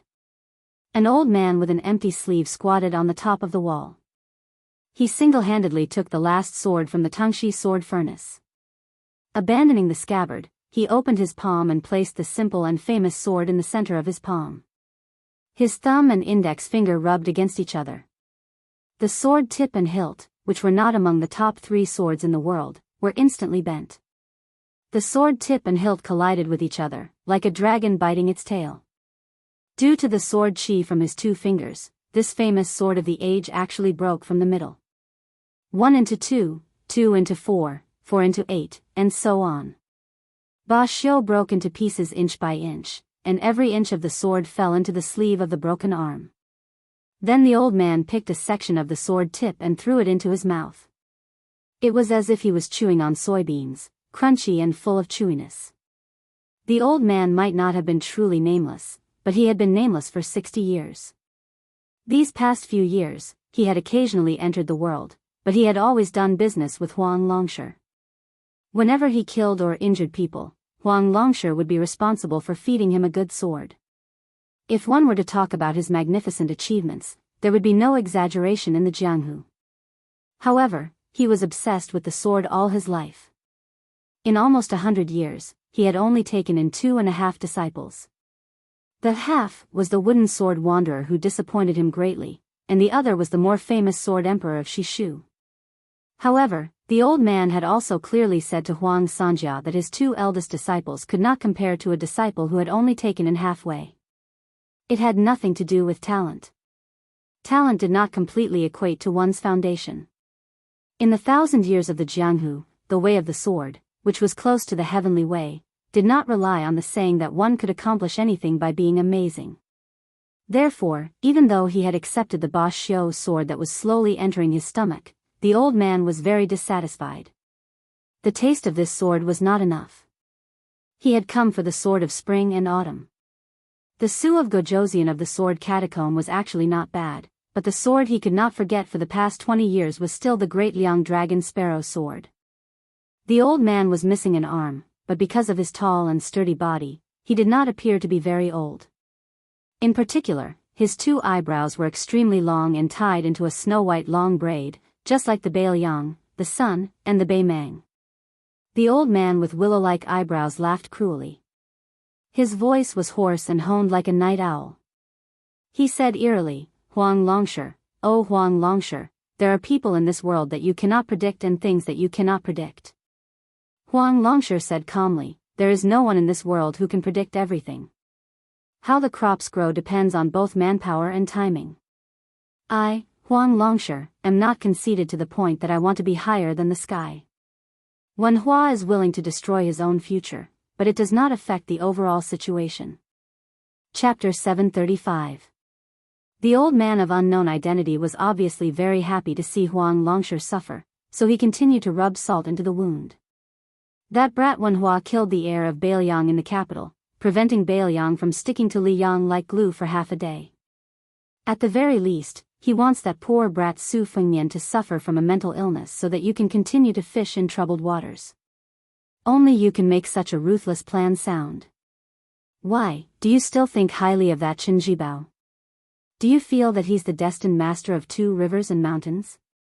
I'm too lazy to think too much about these things, but there's a debt I have to settle with you. You've invited old Wu of the sword tomb to come out of seclusion, so it's not good for me to eat Su of Gojosian's sword. However, Wen Hua, this half-disciple of mine isn't just worth a Ba Xiu sword. Since you can't eat Su of Gojosian's sword, then how are you going to satisfy my appetite for Su Fengnian spring and autumn? Huang Longsher stepped into the courtyard and looked at the falling snow above him. I've never felt that anyone is destined. I just can't bear to see the lethargic spring and autumn. I can't bear to see so many things in this world being taken for granted. To me, I don't have any enemies or benefactors. Everything I do in this life is nothing more than taking rotten wood for new shoots to sprout. It was rare to hear someone speak his mind, so the bad-tempered old man didn't ask about the spring and autumn for the first time. He continued to leisurely put the broken sword into his mouth. Huang Longsher smiled and muttered to himself, "Fairness is the most difficult thing to achieve. Since Chao Chongqing dared to bring the fallen Princess Jiang Si and ruin the grand plan of slaying the dragon python that I've arranged for many years, I can make Su Fengnian suffer the consequences. However, even if Su Fengnian wins, I'm not someone who won't give up. Don't even think about the spring and autumn sword. I can let you fill your stomach. Come, let's go to Wu Wu City. Do you dare?" The old man finished eating Ba Xiu's body and threw away the hilt. "There are so many appetizers there, so why wouldn't I dare? Old Second Wang claims to be number 2 in the world for 60 years. I've long found him an eyesore. What number 2 in the world? More like number 3 in the world." Huang Sanjia nodded and smiled. "Indeed, you are the only one in the world who dares to exchange arms with Li Chungang." The old man fell into deep thought. Huang Sanjia was not in a hurry to urge him to leave the city. Among the playboys in the world, for love, righteousness, and benevolence, most of them can't help but be trapped in their own cocoons. Wang Xianji is trapped in a city, Xianyuan Jingxing is trapped in a mountain, Chao Chongqing is trapped in a country, Li Shan is trapped in a building, and Li Dangxin is trapped in a zen. The one who has truly transcended the world is you, Yuan Benshi, who is now looking for me everywhere to seek revenge, and Dong Tai, who went out to sea. Counting with one's fingers, there is only Hong Shixiang, who rode a crane down Wudong, Li Chungang, who lost his arm, and Wen Hua, who folded his sword and did not practice the sword. Jiang Hu is destined to forget Wen Hua very soon, but it is precisely this kind of person that makes Jiang Hu lively and lively. I, Huang Longshi, lost? But I lost willingly. Because of Wen Hua, I will give Su Fengnian a big gift, otherwise this kid's life will be too miserable. At such a young age, he has to fight so hard with an old fox spirit like Yuan Benshi. The old man, who did not have a sword in his hand and liked to eat swords, jumped down from the top of the wall. His height was frightening, he was a full 2 heads taller than Huang Longshi. They say that a man's words are kind when he is about to die. Huang Longshi, could it be that you know that you don't have much time left? Huang Sanja smiled indifferently. How many years have you been waiting for me to die? The old man's eyebrows actually reached his knees. It doesn't matter whether you die or not, but where am I going to find a good seedling to inherit my sword? Huang Sanja laughed softly. If it were up to me, you should use your sword to exchange for his spring and autumn sword. The spring and autumn sword is already dead, what's the use of it? The old man sneered. This is the big gift you are going to give to that kid? Huang Sanja shook his head and walked towards the courtyard door. He waited for the old man, who had once single-handedly shouldered the prestige of the Wu family's sword tomb, to walk out of the courtyard first before closing the door. You and Wen Hua are not considered master and disciple, it's just a business deal between us. If we really count it, you have only taken in 2 disciples, and both of them died because of Bailiang. The old man laughed softly. This is nothing. A swordsman dying for his sword, there is no more fortunate death than this. Since you have piqued my interest, Huang Longshi, then you don't have to hide anything from me. Tell me, other than the kid from the Su family who made Wen Hua kill, who else was there? I have to go take a look. Li Chungang is the only swordsman that I see as a great enemy and confidant in my life. Since he taught that kid the 2-sleeved green snake and sword opening the gate of heaven, I have to go take a look. That female sword attendant only learned half of the 2-sleeved green snake, it's too little. If that kid is really as interesting as Li Chungang thinks so highly of him, I don't mind asking him to learn this sword of mine. Huang Longshi dismissed it with a laugh. When this eccentric old man taught people the sword, the worse your aptitude on the surface, the less he taught you. That Shishu sword emperor was taught 4 swords and comprehended 100 swords on his own. In the end, he devoted his entire life to the path of the sword, but none of his swords caught the old man's eyes. His disciple after that only taught him 3 swords, but one of his swords was praised by the old man endlessly. Then Huang Longshi tricked him into teaching Wen Hua 2 swords, but it was a pity that he did not get to see the crops grow this time. In the end, that kid still chose a golden millet dream, and not the famed sword that had the potential to reach the top, the most beautiful woman in the world. As for whether this crafty old man really met Su Fengnian, would he kill him without a word, or teach him that sword in a muddle-headed manner, it was not something that Huang Sanja would think about. The reason why he brought up this matter was because of one sentence, or rather, 2 sentences. I will guard the northwest for the central plains. Outside of Bailiang's 3 prefectures, I will not suffer the calamity of Beimang's 1,000,000 cavalry. Huang Longshi smiled, a little reminiscent of himself when he was young. Huang Longshi looked at the white alley, bent down and grabbed a handful of snow, and asked, then let's get out of the city first, and then you'll enter? The old man did not say a word. The people of the world did not know that there was righteousness between heaven and earth, and that everything was manifold. This aura was majestic and cold, and it would last for eternity. Huang Longshi raised his head and smiled. Yuan Benshi, no matter how I die, I won't die in your hands. But you have to wait, there will naturally be someone who will deal with you. The white clothes case in the capital, new and old debts, let's see how you will pay. Chapter 736. Wu Luding was carrying a half-dead bastard who was still nagging Cui Hua to carry him. While feeling resentful, he also felt relieved. He could still talk glibly, which meant that his heart had not given up yet. With the sword in my hand, the heart of the sword is the most precious. The body is just a bag of skin, but it is secondary. If the heart of the sword is stained with dirt, then it is destined to never enter the realm of transformation. Wu Luding flew across the snowy ground. In front of him, Cui Hua carried the Su of Gojoseon sword to open the way.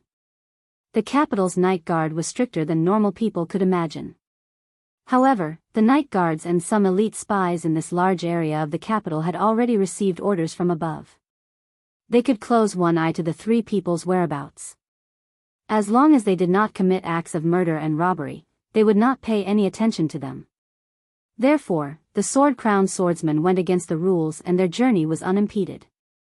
Wu Luding arrived at a courtyard. He did not knock on the door and wanted to directly jump over the wall. However, the snow in the courtyard suddenly slanted like thousands of swords. Cui Hua, who was obediently going to push the door, completely ignored him. Wu Luding was forced back into the small alley. He shrunk his neck and could only follow behind Cui Hua. Entering the elegant courtyard from the courtyard door, there was no one in the courtyard. Wu Luding hurriedly shouted, old ancestor, we are in a hurry to leave the city. You have a lot of face, can you lead the way?" There was only a small lamp in the room. It was silent. Wu Luding looked at Cui Hua with a bitter face. The latter calmly said, "I hope the tomb master can help." An ordinary voice came out, "How much of the two swords have you learned?" Cui Hua opened her eyes and slowly said, 90% of the form, 60% of the spirit." There was a soft sound of acknowledgement from inside the room.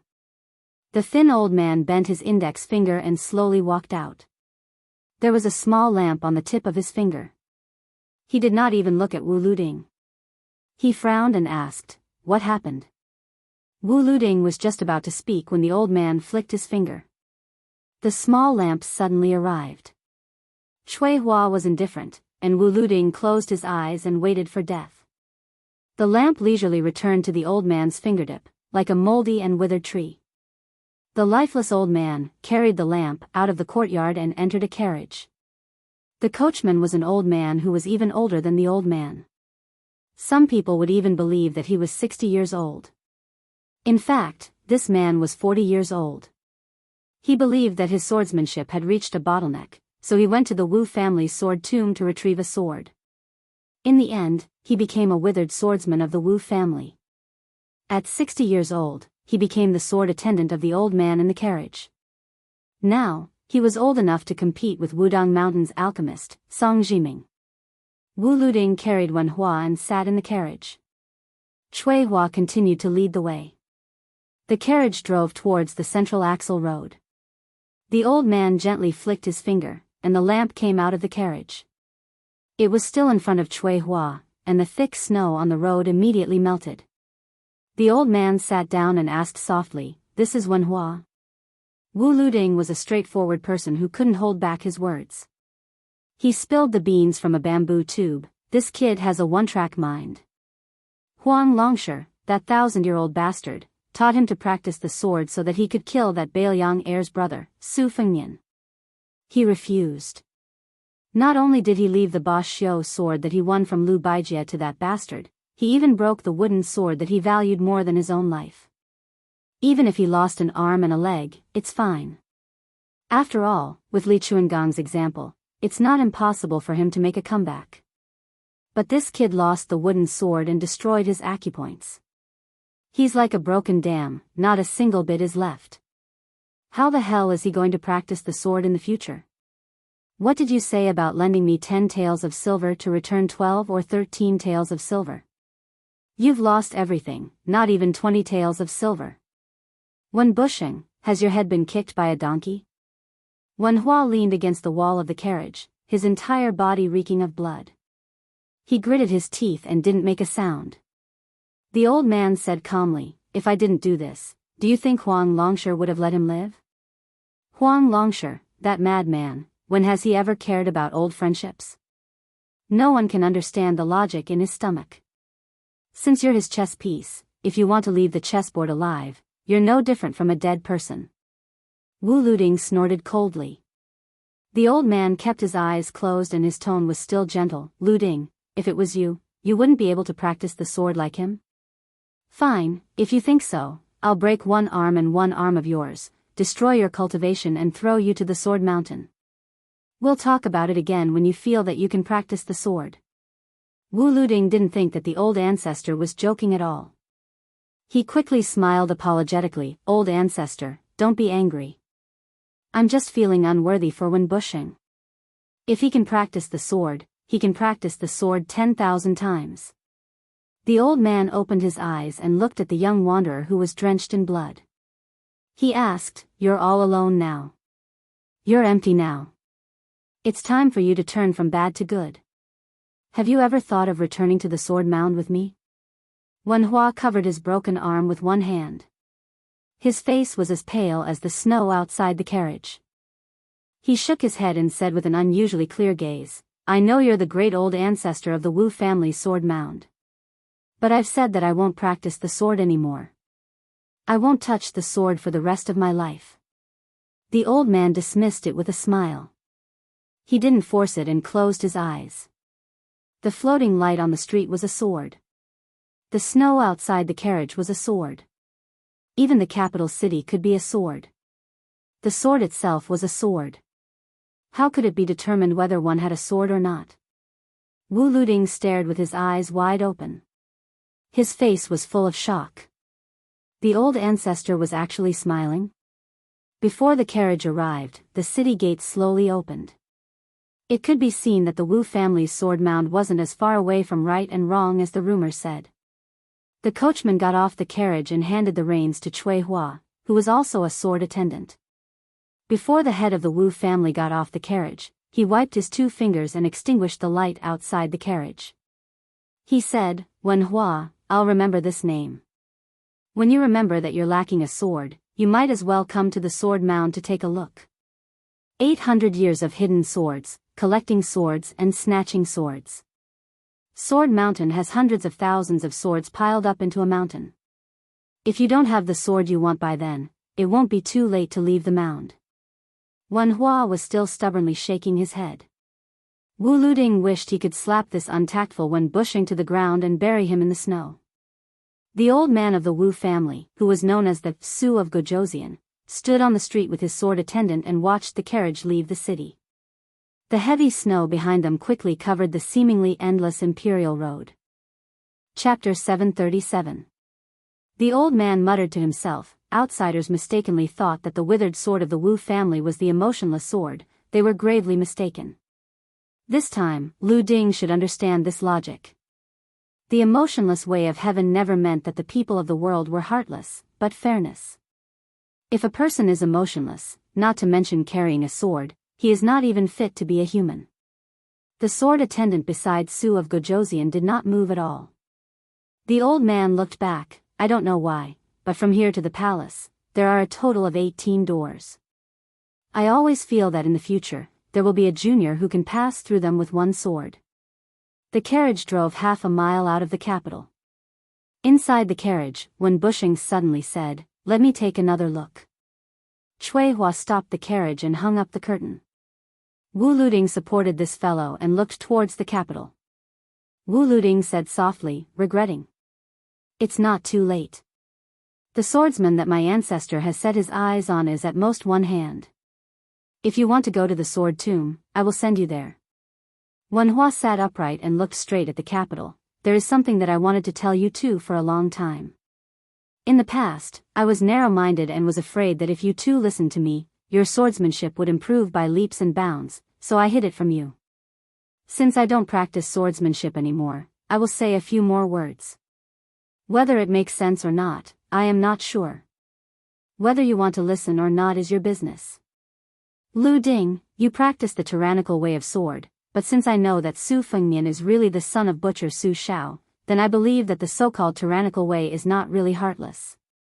Because I believe that to be able to raise a son like Shao Nian, the king of Bailiang who conquered the spring and autumn period, must be a good old man. Also, Cui Hua, you can learn from the king of Bailiang's birth sword. As for how to reverse it, I can't say. You have to use your brain. Anyway, other than being smart, you are still smart. Actually, I don't know anything about swordsmanship, it is all nonsense. Wu Luding scolded, you want to say your last words to me? I don't want to hear it. Wen Hua shook his head and said, why should I die? I still have to find a wife and have children. My brother failed to live up to expectations and gave birth to a nest of daughters who don't even have a handle in their pants. He still has to rely on me to carry on the family name. I'll go back to my hometown and open a small restaurant. I'm good at chopped onion noodles, but unfortunately, I don't think anyone in my family likes to eat noodles with pickled vegetables. It's so sour that your teeth will fall off. Only you, 6 vats, are willing to eat it. Chui Hua, to be honest, 6 vat is not bad. Don't despise him for not being as capable as you. Only a useless man is reliable. Also, don't come looking for me in the future. I'm embarrassed and can't afford to lose face. When my injuries are almost healed, you can find a place to put me down and go your separate ways. That's right, 6 vat, I can't pay back the money I owed you in the capital, but no matter how you look at it, I'll still treat you as half a brother, so I won't be polite with you. Just treat it as a red packet from when I get married in the future. Wu Luding spat, but his eyes were a little bitter. Wen Hua stretched out his only arm and rubbed his face. Only then did he realize that his face was actually full of tears. He grinned and tried his best to shout towards the capital, Little Nian, let's go our separate ways here. I didn't lose out in my life knowing you. In the future, if you dare to be useless and not have the potential to be number 1 in the world, I won't recognize you as my brother anymore. Wen Hua chuckled with difficulty, I'm just saying. How can I really not treat you as my brother? Wen Hua stretched out his hand and waved, Little Nian, take care. He, Wen Hua, was a nobody who was a prodigal in the mud. When he came to the Jianghu, he had wandered the world with his arms around Little Nian's shoulders when he was in dire straits. He had been called young master by others, he had ridden that inferior horse and mule, he had mastered 2 swords, and he had taken his last breath of the Jianghu. He had never let his brothers down, so his life was worth it. Wen Hua was a little sleepy. He closed his eyes, and the corners of his mouth curled up slightly. Because before he fell asleep, he remembered the crooked tune they had hummed together that year. The steamed bun was white, but it was not as white as Gu Liang's chest. The tip of the lotus was perky, but it was not as perky as a little girl's butt. Wen Hua did not know that in the capital, a person was running wildly on the Central Axis Road like a madman with a head full of white hair. He rushed up to the top of the city wall. Wen Hua, F*ck your 18 generations of ancestors, who the F*ck allowed you to not practice the sword. He threw a sword out of the capital fiercely. Forget it if you don't want it. I'll pretend that I don't have this sword. The white-haired man threw away the spring and autumn sword. He lowered his head, and his eyes were blurred with tears. His lips were trembling, and he was sobbing softly. Who allowed you to not practice the sword? I won't allow it. We agreed that we would do it together so that no one would dare to look down on us brothers. Are you stupid? We used to work together to cheat people of their money. Don't you know how to pretend to kill me? So what if Su Fengnian stabbed you with a sword? That year, when didn't I pretend to be a villain and help you cheat those young ladies? You're allowed to be my brother, but I'm not allowed to be your brother. What kind of brother are you? Su Fengnian's voice was hoarse. He cried and cried until he bent over. Notice one. Today is a bumpy day. There is nothing scarier than going to the hospital to see a dentist. What's scarier is that you have to go again in half a month. Since I came back, I slept until now. Therefore, today's update is over. I have to go back to sleep. I've also used up the 4 days of leave for this month. I haven't counted the specific update numbers, but it's definitely at least 190,000 words. 2. There's still an hour and a half before August ends. The issue of the monthly tickets will be finalized in an hour and a half. I don't know if there will be any surprises. I only know that no one has dropped the ball this month. 3. There's still September after August. I hope it'll be another stable month. My goal is the same as August. I'll have 4 days of leave and at least 5,000 words per day. 4. The pre-sales of the physical books in Snow have exceeded everyone's expectations. It can only be described as a miracle.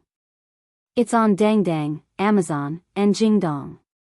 I welcome everyone's support. 5. It's better to be happy together than alone. Today's dentist is a beauty. It's just that she's a bit cruel. 6. Go and rest. See you tomorrow. See you in September. #update notice plus seeking guaranteed monthly tickets at 9:00 and 12:00 in the evening. Last month, for some reason, I had 3 tickets in my account. At the beginning of the month, I gave myself a ticket to encourage myself. At the middle of the month, I gave it to a friend. There's no reason for it. At the end of the month, I gave myself another ticket to reward myself for not dropping the ball for the first time in the monthly ticket battle. In the monthly ticket battle in September, everyone will continue to not act until they see the hair. Of course, I still hope that the guaranteed monthly tickets will be cast in the next few days. Li Chungang wrote, "Sword, come," on the snowfield. Even the loser had the courage to shout, "Ticket, come." Chapter 738. As Li Dong approached, a strange old man appeared at the Xiamawi post house. His white eyebrows were long and slender like willows. Xianyuan Qingfeng only knew that this old man had barged into the courtyard a few days ago and had a few words with Su Fengnian. After that, he left the hospital and returned. These days, Su Fengnian had changed. He still ate, talked, and slept, but Xianyuan Qingfeng still felt that something was wrong.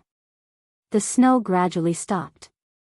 Youth Wu placed the snowman that had been moved to the corridor back into the courtyard. Today, the clouds parted and the world was suddenly illuminated.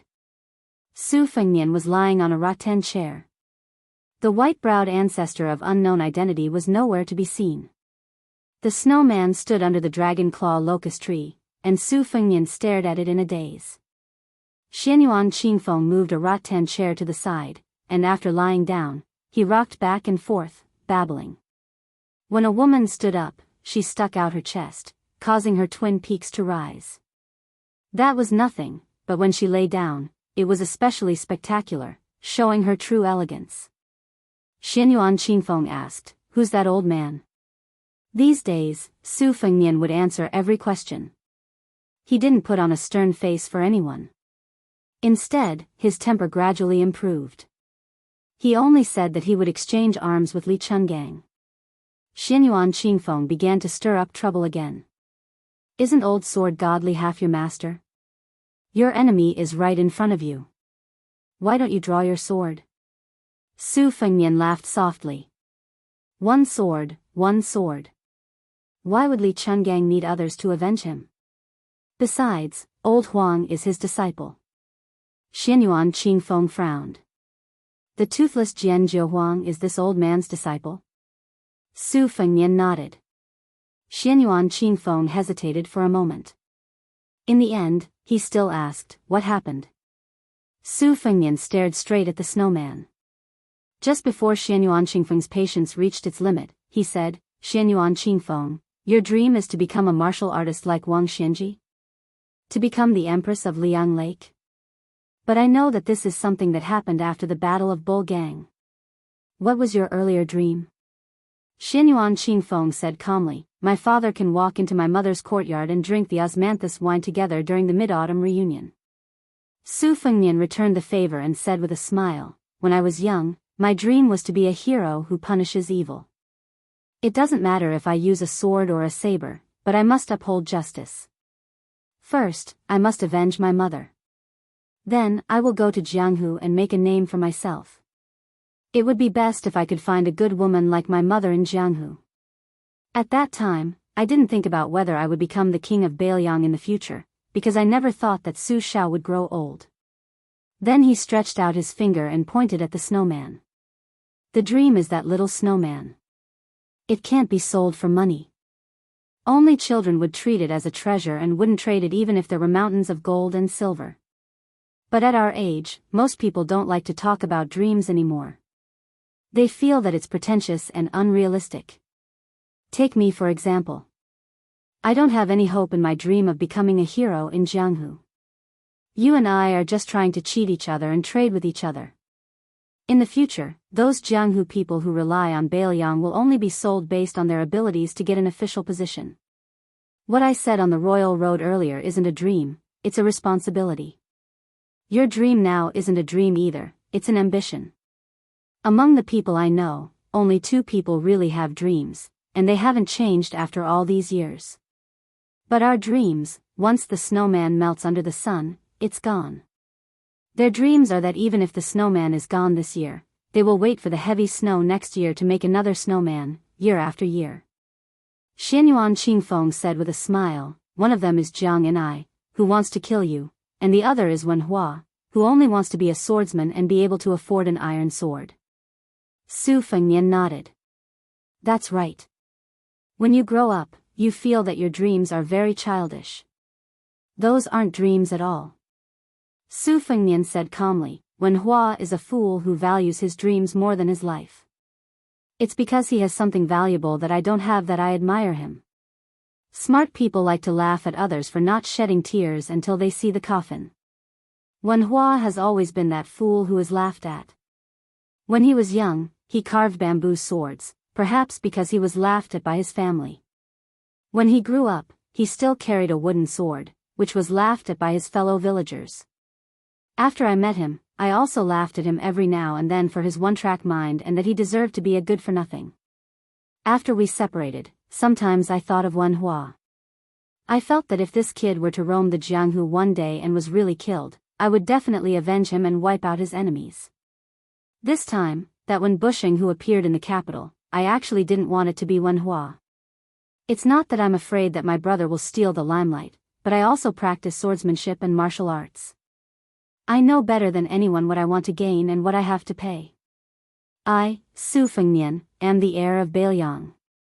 Many of the things that I have to pay may sound very frightening, but because of my strong family background, it's not like I won't be able to climb up in the future. But who is Wenhua? He's just an ordinary commoner. What can he pay other than his dreams that are more important than his life? Bailiang's foundation is already under the covetous eyes of Beimeng in Liang. They can't afford to lose a single battle, let alone Wenhua.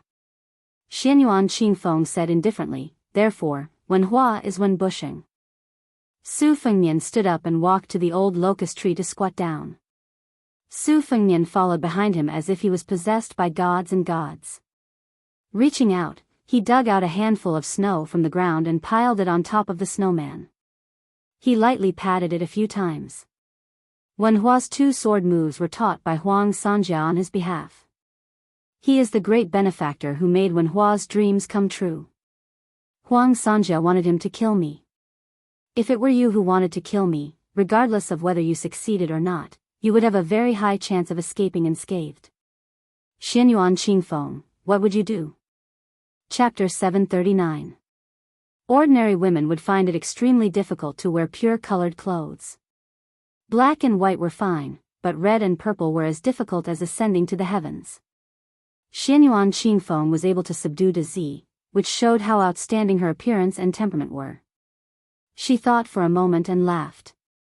Nonsense, I'll definitely kill you without hesitation.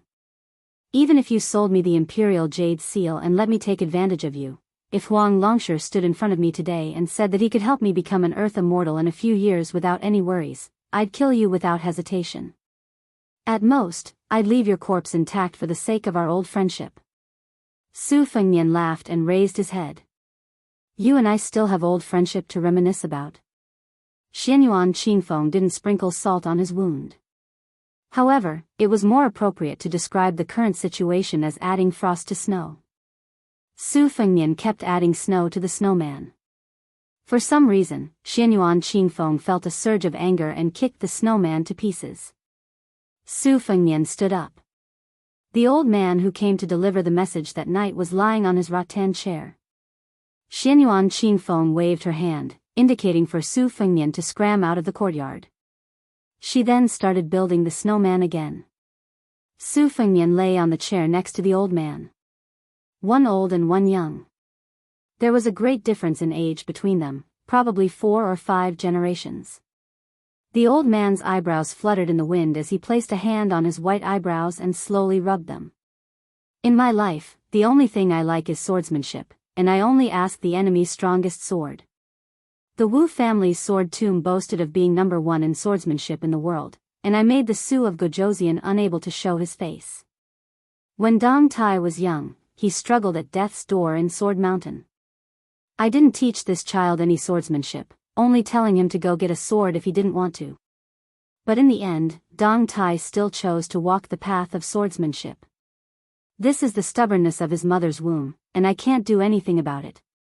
Below the demon-slaying platform on Mount Longhu, I went to ask Li Chungang about his sword Dao. Exchanging sword Dao was like exchanging an arm. We were enemies, but at the same time, we were half friends. My second disciple, who was your coachman in Bailiang Palace, Huang Jintu, who traveled with you, had extraordinary talent. Compared to my first disciple, it was like comparing their statuses. One was a blacksmith, and the other was the imperial uncle of West Shu. They were worlds apart. However, I valued Huang Jintu more because his sword was closer to the way. In fact, the eldest disciple defended the nation with his sword. Even before he died, he did not manage to deliver a decent strike. Instead, it was the second disciple, the 9th saber, whom you named 6,000 miles, who impressed me with his 9th strike. Lao Qianbei, Su Fengnian asked, Lao Qianbei, Lao Huang's 6 hidden swords, are they all for you? The old man was in a good mood.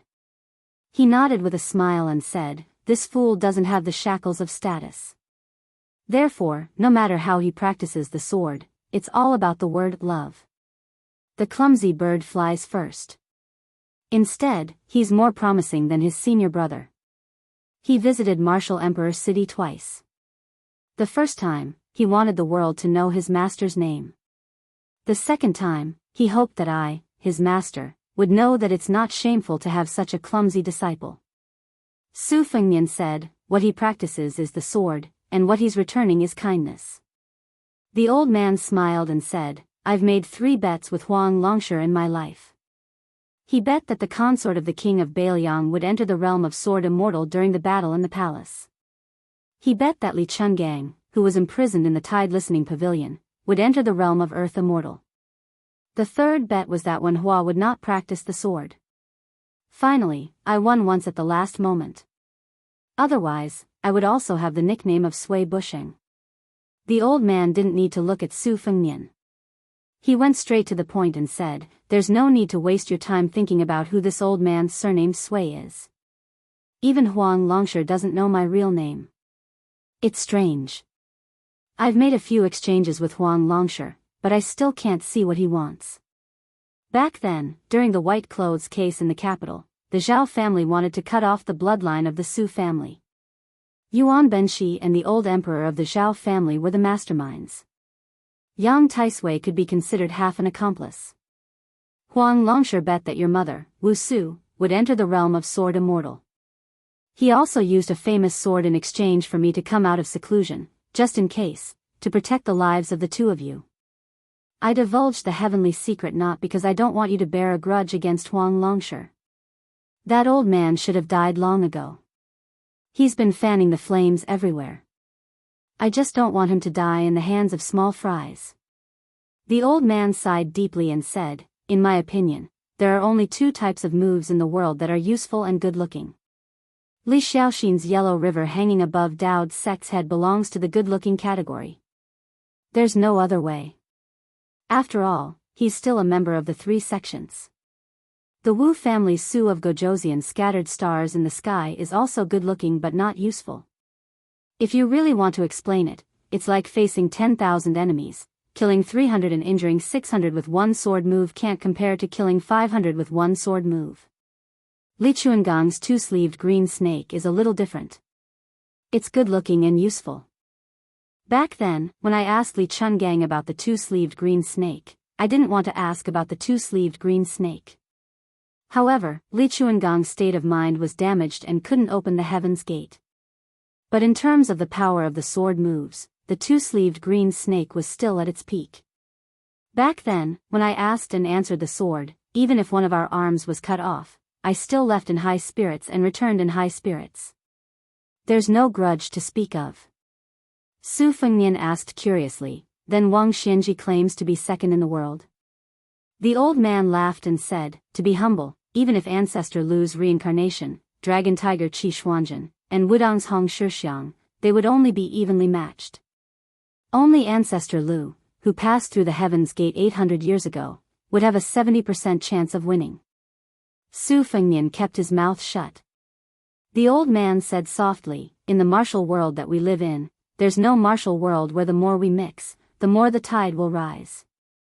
The old man gently stretched out his hand, and the spring and autumn sword, which was thrown outside the city by Su Fengnian and kept in the imperial palace, flashed and instantly appeared in the old man's hand. Back then, I couldn't determine the victor between me and Li Chungang, and I've always had a knot in my heart.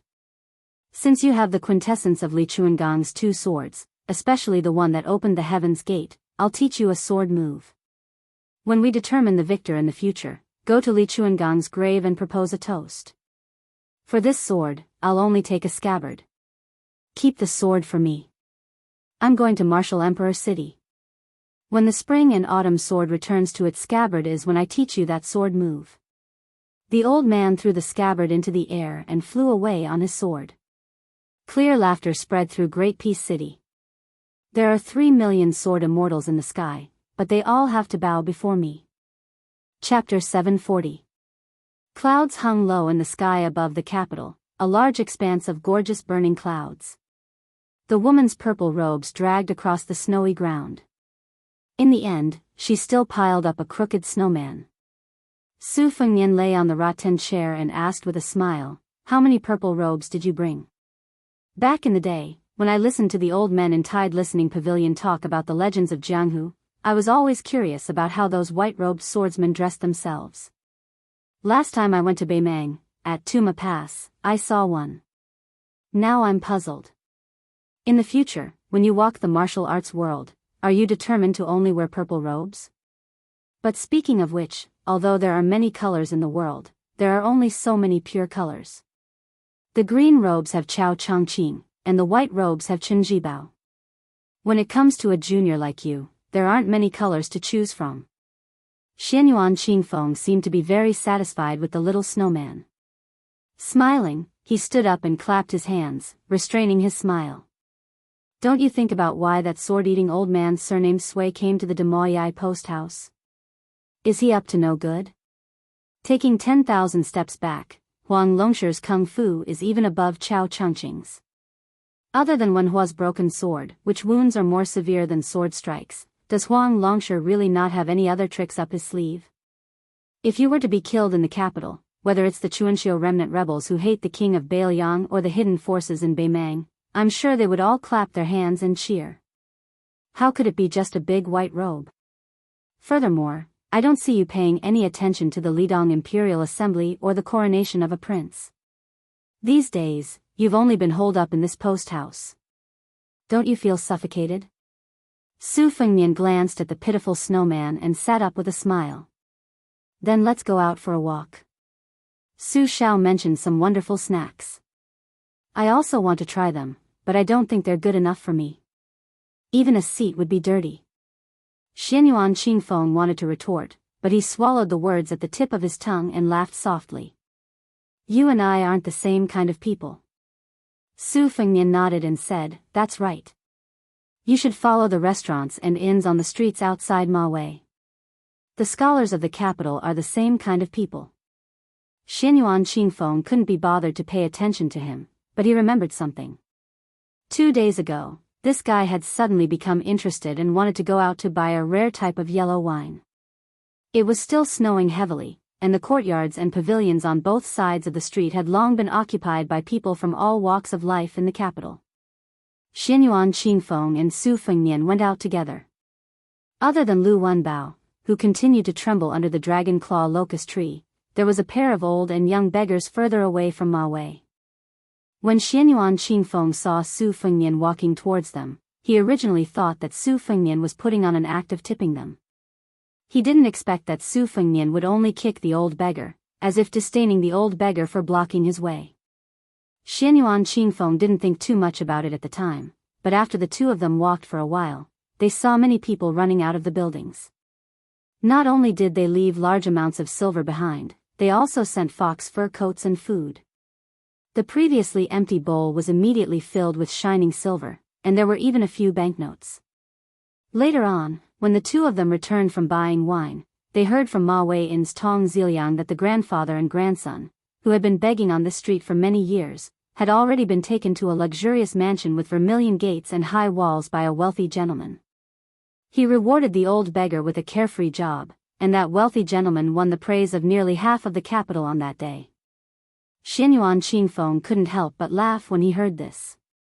He then looked at Su Fengnian, who had only lightly kicked him back then, and somewhat understood. Xianyuan Qingfeng walked on the road that had been swept clean of snow. Beggars from other places were squatting on both sides of the street. Most of them were young men who had nothing better to do. They could only stare at the heir of Bailiang, hating themselves for not daring to block his path and being kicked or slapped in the face. Xianyuan Qingfeng remembered when he watched his father brew wine when he was young. His father had once said, "The lantern of the Ho family is bright and the moon of the poor family is bright." I have always been considered to be extremely insightful. The lantern of the Ho family is bright, but the moon of the poor family is bright for 1,000 years. Only then can I see the true state of the world. Su Fengnian heard Xianyuan Qingfeng mumbling to himself. He asked, "What are you mumbling about?" Xianyuan Qingfeng said indifferently, "I pity you." Su Fengnian laughed softly. "Do I need you to pity me?" At the corner of the street that led to Shima Wei, in the opposite direction of Su Fengnian and Xianyuan Qingfeng's group, there was a carriage parked there. The curtain was lifted, revealing a woman's appearance that could be described as peerless. The weight of these 4 words was clearly more important than the so-called beauty that could cause the downfall of a country. In terms of rouge, she did not lose to Nangong. Other than this beauty, there was also a mother and daughter who were far less beautiful than her. The daughter had freckles on the tip of her nose and did not hide her hostility towards her. The mother had a calm demeanor and was a model of motherhood. The average-looking woman said softly, "So you really have a head of white hair." There was a heavy snowfall in the capital region, which signaled a bountiful year. The faces of the people who entered and exited the city were filled with joy. Even the guards at the city gate, who had always been cautious and prudent as the first principle of official cultivation, had a joyous expression on their faces. Great Peace City accepted hundreds of rivers, and the guards at the city gate had seen many strange people. However, today, a man and a woman still made the guards take a few more glances at them. The girl's appearance was not that beautiful. The beauties in the capital were confusing, and she was at most an average person, which made it hard for people to remember her. However, the young monk beside the girl was not ordinary. His kasaya was dyed red and green, which was not commonly seen in the capital. One had to have great merit to be able to wear it. The little monk's lips were red and his teeth were white, which attracted a lot of attention along the way. Now that the imperial court was destroying Buddhism, monks were no different from street rats. However, the little monk's demeanor was calm. He approached the city gate and handed over 2 different residence certificates to the guards. The girl behind him tiptoed around and pinched a soft snowball that was not very sturdy. She jumped up and smashed it on his head. Many of the snowballs splashed into the collar of the kasaya. It was so cold that the little monk shivered and turned his head with a bitter expression. The girl made a face. After the guards took the residence certificate, they looked at the little monk and did not dare to act rashly. They quickly reported it to the guards at the city gate. After verifying that there were no mistakes, they sent the gift into the city. Oh my, this little monk was a proper preaching monk at the 2 Zen temples. He was also so young. Who knew if he would become Buddha in the future? Burning incense and praying to Bodhisattva was a matter of sincerity. The guards were all respectful and carefully escorted him. They all wanted to get more Buddha's aura so that they could bring it back to protect their families. Destroying Buddhism was the business of the imperial court officials. They were small fish and shrimp, and could not afford to offend the Bodhisattva.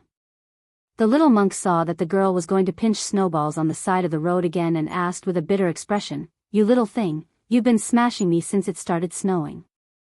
The snow has already stopped. Haven't you smashed enough? If it's enough, of course I won't smash you. Do you need to ask? Tell me, aren't you stupid? Stupid north and south?" The little monk hugged his head and let her smash it. "Don't block it." After saying that, she went to pinch snowballs again. This time, she pinched 2 snowballs in one breath. Stupid north and south gathered his courage and said, "I only have this one kasaya. If you dirty it and wash it, I won't be able to wear it for a few days. If you delay my preaching in the palace, I'll be really angry. I'll make you angry. I'll make you angry." With 2 smacking sounds, stupid north and south's bald head, who did not dare to block it with his hands, was hit by 2 more snowballs. Stupid north and south rubbed his bald head. When he saw her puffed up cheeks, he thought carefully and said, "I'm not angry." The girl looked at him seriously. It seemed that he was really not angry. This made her a little depressed. She ran to pinch snowballs again. She jumped up with a smile and smacked it again. Stupid north and south saw that she smiled for the first time since the old abbot passed away. She should really not be angry. Li Dong wiped his hands with his sleeves. These days, he had been playing crazily all the way here. He had been dealing with snow, so his hands were frozen red and swollen.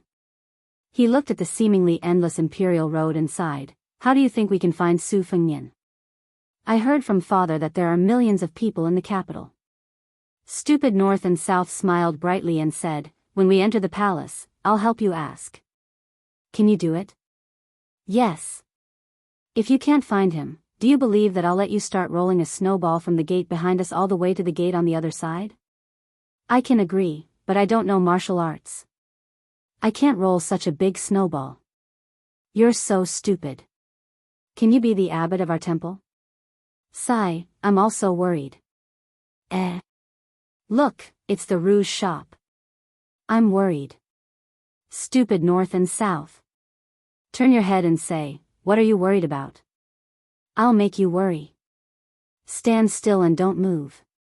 "I'll smack you to death." Li Dong, look, the rouge shop is closing." "Ah, hurry." Chapter 741. Su Fengnian's group walked quietly in the small alley. Icicles hung from the eaves of the houses. Wu broke 2 of them and held them in his hand, jumping up and down to play with them. They passed by a small courtyard with 2 entrances. Coincidentally, the door was not closed. Perhaps the children in the courtyard were still playing outside and had not yet returned home to eat. Looking around, there was a red copper pot on the square table in the room. The charcoal fire burned brightly and smoke curled up. Because it was a small family in a small courtyard, there were not many variations to the mutton pot. It was enough to get rid of the wind and cold. It could not compare to the variety of dishes that could be used in large houses. Wu listened to the sound of the charcoal crackling and the water boiling. He sniffled. It was so fragrant. There were too many families in Great Peace City that had fallen from grace. These people had left and never returned, but they were still picky. This caused the capital to have too many rules. They did not eat from time to time and did not overstep the rules. They were very particular about what they ate. Su Fengnian smiled and said, "I know a good place to eat mutton in Dragon Whisker Ditch. Let's go try it." Xianyuan Qingfeng frowned and said, "I don't eat mutton. It smells disgusting." Su Fengnian shook his head and said with a smile, "That's because you haven't eaten good mutton. The good mutton in Great Peace City is all black-headed white sheep from the mountains. The meat used is from the back of the sheep's neck. A sheep can't produce more than a few tails of this meat. It's not fishy, not smelly, and not greasy. Even if you have the money, you can't buy it in Mount Hui. Even worse is the meat from the tip of the sheep's buttocks. The next few mutton dishes are called big and small cucumber strips. They can't be eaten by particular people. The restaurant we went to only serves the first 2 dishes. It said that the chef can cut a caddy of meat into 81 slices, so the restaurant is called Jojo Restaurant. Everything is authentic, but it's a bit expensive. There might not be a seat for us at the restaurant. The group walked to the side of the bridge that suppressed the water veins in the capital. They walked along the river and asked for directions from a few elderly citizens of the capital. The restaurant wasn't hidden deep, and the street outside the door was spacious. There were many luxurious carriages parked there. Just by looking at this, it didn't look like a restaurant that served mutton hot pot, but more like a brothel where people threw money away. Su Fengnian raised his head and looked. The 3 words on the signboard of Jojo Restaurant were written by this old man Song himself. The restaurant wasn't big and only had 1 floor. It probably only had a dozen seats. Su Fengnian hesitated whether or not to go in. Xianyuan Qingfeng, who was disgusted with mutton, actually walked in. Su Fengnian thought to himself, what a wicked woman who wants the world to be in chaos. Does she want me to compete with the local officials and dignitaries in the capital so badly? The 4 of them entered the Jojo embassy.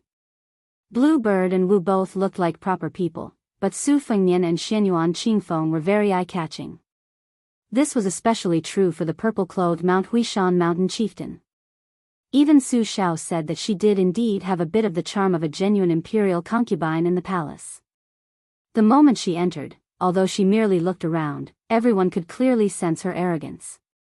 Xianyuan Qingfeng set his sights on an empty table in the corner. Ignoring the ivory bone fan on the table, he walked over and sat down. With a wave of his sleeve, he swept that elegant fan, which was worth quite a lot of gold and silver, to the ground. Wu wanted to let Bluebird sit with the young master on the bench, so he wanted to sit next to Xianyuan Qingfeng. However, after being coldly glanced at from the corner of his eyes, he could only obediently sit across from Xianyuan Qingfeng. Back then, when he and Bluebird encircled and suppressed Han Diaoxi together, this fearless young death warrior had suffered quite a lot. Su Fengnian originally wanted to squeeze with Wu and Bluebird on the same bench, but Bluebird purposely didn't leave a seat for him with a smirk. Su Fengnian could only brace himself and let Xianyuan Qingfeng sit closer to the wall. With her bad temper that was spoiled by Xianyuan Jingsheng, she could only show some restraint and reverence towards Su Xiao. Towards Su Fengnian, she had never treated him nicely. His words went in one ear and out the other, so she remained seated in the middle of the bench, not moving an inch. Su Fengnian sat down sideways. The small restaurant was full of hidden dragons and crouching tigers, and there were no ordinary people coming in and out. There was an old man in his 60s who had the air of an official, as if his master had brought some hard-pressed students to improve the food. There were also young men who practically had the words imperial relatives written on a piece of paper and pasted on their foreheads. The women around them were of various sizes, and their accessories were all very presentable. If any of the accessories on the beauties were pawned, a small family wouldn't have to worry about having a good meal for a few years. There were also some strong men with a strong aura of Jianghu who called out to their friends. Xianyuan Qingfeng was being unreasonable, so Su Fengnian had no choice but to mend the pen for her. Before the waiter of the Jiu restaurant got angry, he picked up the ivory fan and found that there was a hollow ivory ball with balls hidden inside the ball. Su Fengnian shook it lightly and squinted his eyes to look at it. There were actually as many as 19 balls inside the ball. This kind of thought and craftsmanship could be said to be top-notch. Even though Su Fengnian was experienced and knowledgeable, he couldn't help but take a closer look. The waiter in the restaurant was a young lad who was full of youthful vigor. In addition, the Jiu restaurant had seen many big shots in the capital, so it was inevitable that he had high standards. Although the man and woman in front of him didn't seem like common people, he couldn't lose his prestige in his own territory. Therefore, there was a bit of anger in his words. "I say, what's going on with you guys? Don't you know about first come, first served? I don't care who you are, but if you want to eat our restaurant's instant boiled mutton, you have to wait outside obediently." As the waiter of the restaurant spoke, he glanced at the purple-clothed woman from time to time.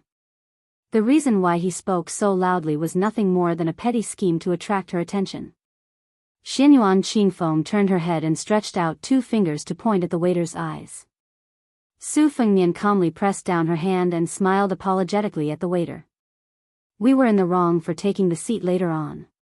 When the owner of the fan arrives, I will naturally let them know. If they are unwilling to bend the rules, then we will go outside and wait obediently. The weather is cold right now, so just treat it as us borrowing your precious place to warm our bodies. My little sister has a bad temper, so don't lower yourself to her level. The young lad Wu turned his head and held back his laughter with difficulty. His young master really didn't suffer any losses no matter where he went. Didn't he just become the older brother of the female owner of Big Bull Gang? Chapter 742. Scram to the side. Xianyuan Qingfeng lightly lifted her foot from under the table. Her gaze was like a knife cutting at the son of a Jingdo family who was flaunting their family background. When she opened her mouth, she scared all the diners. The powerful guests of the Jianghu were especially impressed. They thought that this little girl whose cultivation they couldn't see through was definitely a dragon among men. The Jianghu had lowered its head to the court for many years. To dare to coldly oppose the son of a minister in Great Peace City, she was most likely not a pure person of the Jianghu. Was she also a descendant of a powerful official? When Wang Xionggui's most useless son heard this, he laughed loudly and straightened his back. He spun the ivory-embroidered ball in his hand and smiled. He wasn't angry at all. As long as a woman was beautiful, even if she was a bit fierce and arrogant, she would have her own style. He, Wang Yuanran, was merciless when dealing with the sons of aristocratic families whose families were a level lower than his. He knew which people of the same age in Jingdo he should not provoke, who he should greet with a smile, and who he should pretend to be a grandson. There were millions of people in Great Peace City, but on the surface, there were only a few thousand people. Throwing away the old man who had retired and his father, who was a pillar of the court who was on par with him, the remaining 100 or so sons of aristocratic families could make him feel fear. Most of them were very familiar with him and he really didn't recognize the young man and woman in front of him. He smiled confidently and calmly. He glanced at the purple-clothed woman's chest. She had hidden it deeply. He then looked down at the man who was groveling and tying her skirt. Brother and sister? Are you trying to fool me? Wang Yuanran sneered in his heart. Do you think that just because you're old, you're the Bailiang heir who doesn't kneel when he goes to court with a sword? Su Fengnian smiled and said, all right, the deal is done. The eyes in exchange for the embroidered ball, no matter how you look at it, Minister Wang's son, you've profited. If you don't leave now, I can't guarantee that you won't walk out horizontally. Wang Xiongui became an official during the reign of Yong Hui and impeached Su Shao 12 times. Every debt has its debtor. I'm not like some people in Jingdo who won't settle this old debt with a son like you. You're not worthy. No matter how hot the mutton pot was in Jiu restaurant, after these words entered the ears, it became exceptionally cold outside the restaurant. That morning, the old man was a fifth-rank official in the Ministry of Personnel. His position was at the back and he did not get the chance to witness the arrogance of the Crown Prince of Northern Liang. Later on, when the Crown Prince of Northern Liang confronted tens of thousands of people from the Imperial College alone, the old man went to the memorial arch to join in the fun. From afar, he saw the bad behavior of the young man in white robes. Together with his colleagues, he lamented that the Northern Liang was indeed full of evil people. He was only 20 years old and had yet to inherit the position of Crown Prince of Northern Liang, yet he was already so rebellious. When he became the Crown Prince of Northern Liang in the future, could they really count on such a boastful brat to guard the northwest gate of the imperial court, which was an important border area? Wang Yuanran was so angry that smoke was coming out of his 7 orifices. He raised his finger and laughed angrily. Brat, do you really think you are the Northern Liang Prince? Even if you are, do you dare to bite me? Su Fengnian stretched out his arm, his 5 fingers forming a hook, and pulled Wang Yuanran towards the table. Su Fengnian pressed the back of Wang Yuanran's head and slammed it against the table, creating a hole in the head of the minister's youngest son. Wang Yuanran fell straight to the ground and fainted. Those henchmen were so scared that they kept quiet out of fear, their legs trembling. As the son of a famous family in the capital, under the premise that victory was in their grasp, it was okay to step on them a few times and slap them a few times, but if they really rolled up their sleeves and fought, it would be too degrading. What they did was honorable, but after the other people knelt down and begged for mercy, they spat their saliva into bowls and plates for them to drink. There were also ruthless people who peed on others, but they were all the descendants of their fathers. This brother in front of them couldn't be the Baoyang barbarian, could he? Su Fengnian curled his lips at the young man. Throw them all out. The young man of sacrifice suddenly stood up, grabbed one of them like a chicken and threw him out of the door. But before the first wave subsided, another wave arose. He was thrown back into the restaurant by Wang Yuanran's henchmen. He bumped into his friends and fell to the ground. He was probably so scared that he forgot to cry for his father and mother. Su Fengnian turned his head and narrowed his eyes. One of the real masters of the capital had arrived. The Zhao family already had the world, so naturally, they also had the capital. Among the 5 or 6 people who stepped into the restaurant, 2 of them had the surname Zhao. Princess Sui Zhu, Zhao Fengya, a tall and strong man, stepped into the Jiuzhou restaurant before her. He was the first prince, Zhao Wu, who had been regarded as the next emperor of the Zhao family for many years. Zhao Fengya was gloating, while Zhao Wu's face was gloomy. Among the 3 people behind him, one of them was a woman who was far more beautiful than 91. There were also 2 retainers from the inner palace. They walked steadily and wore golden sabers with yellow silk around their waists. A certain doctor from the Ministry of Personnel, who had already been blinded once, was shocked. This time, he didn't dare to be blinded. He was about to kneel to welcome the prince and princess when Zhao Wu, who was known for his heroic spirit and the spirit of the late emperor, frowned and waved his hand to stop the old man from making a big fuss. The doctor from the Ministry of Personnel hurriedly left the restaurant with his favorite student. Jianghu people didn't dare to stay in a place of trouble for long. They put down the silver and ran away without caring about the change. Wang Yuanran fainted, and the henchman suffered a great deal. The ugly man looked in the mirror and scared himself. He didn't dare to make a sound and just knelt there to beg for forgiveness. Zhao Wu picked a stool and sat down.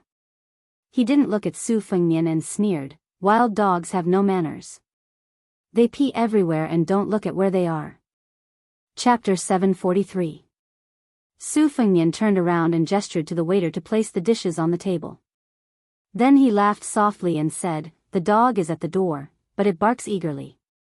It barks a few times when it sees people. Isn't it afraid of being knocked down by a brick? It's winter in the capital, and it's really nice to eat a meal of local dog meat." Princess Sui Zhu lowered her head. She looked like a lady from a noble family and was unparalleled in elegance, but in reality, her face was full of smiles. She covered her stomach with one hand. Her stomach was hurting from laughing so hard. The woman who had been described in the New Rouge reviews as having a beauty that made all the women in the world avoid, quietly frowned when she heard the 2 men's vulgar and mean words. The 2 retainers with golden swords were naturally comparable to ordinary servants from noble families.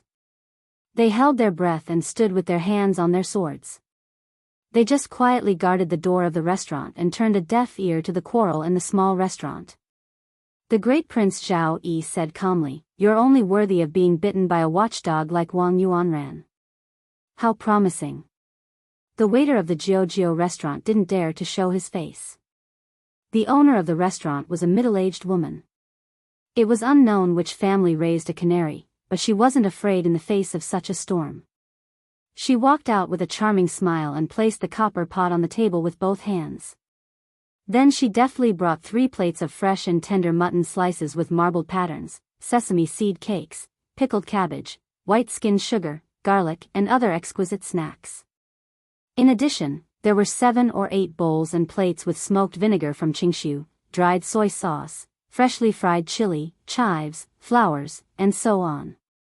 Red, green, yellow, blue, and white, plate after plate, bowl after bowl, refreshing and refreshing. Just looking at it made one's appetite soar. She told Zhao Yi's table to wait for a moment, and then she went to the curtained door and stood at the door, swaying gracefully. She made it clear that she wasn't going to miss the fierce battle between the local dragon and the river python. Not to mention small fish and shrimp, even large fish that weighed a few hundred catties would have to obediently be steamed and braised in the pot if they thought they could overturn the river and sea. Qin Yu said, "You guys go out first." Those helpers felt as if they had been pardoned and removed to tears, but they still didn't dare to move. They were afraid that this fairy would go back on her word and add to their crimes. If that happened, their parents would peel their skin and pull out their tendons when they returned home. Prince Zhao Wu waved his hand with a straight face. The helpers ran away quickly and left Wang Yuanran on the cold ground without looking back. The words, sharing weal and woe together, were not something that could be exchanged with a few words or a bowl of chicken blood. Zhao Yi's words were earth-shattering. "I heard that you personally intercepted and killed Zhao Kai at the Iron Gate Pass. Although I don't like this brother of unknown origin, his surname is Zhao after all." Hearing this, the lady boss, who was even more charming than a young woman, sighed and went back into the room, pulling down the curtain. This was no longer a secret that she could hear. Even if her backer was very big, so big that it was beyond the imagination of rich children like Wang Yuanran, who in the world didn't live under the Zhao family's roof? If you didn't see the big picture, you wouldn't be able to survive in the capital. However, this was the first time that she had seen the first prince, who had been secretly sent to the border to gain experience since childhood. In the past, she had often heard that every time he broke through the enemy lines, he would always take the lead. If it weren't for his status as a prince, he would have accumulated enough military merits to be a commander of 3,000 soldiers. His speech and behavior were heroic and heroic. This time, seeing was believing. He was a straightforward man. Su Fengnian turned around. "You can eat whatever you want, but you can't say whatever you want." Zhao Wu laughed. "Surname Su, you dare to do it but don't dare to admit it?" Su Fengnian also laughed. "I can't say for other things, but beating a dog, I dare to do it and dare to admit it." Zhao Wu nodded. "If a wild dog can pee on my feet, it can be considered a skill. I'm just afraid that its mouth will be full of feces and it won't bite." Su Fengnian slowly stood up. Zhao Wu clicked his tongue. "Just you? Don't you want to call others to do it for you?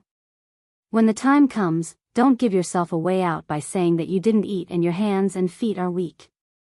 A golden saber imperial bodyguard took 3 steps forward and unsheathed his saber by a few inches. Su Fengnian continued to move forward. The imperial bodyguard took a step forward and quickly unsheathed his saber. The saber flashed. But in the blink of an eye, Su Fengnian was standing in front of him.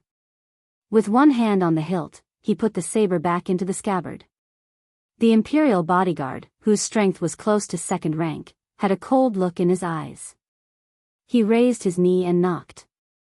Su Fengnian's left hand let go of the saber's hilt and gently pushed.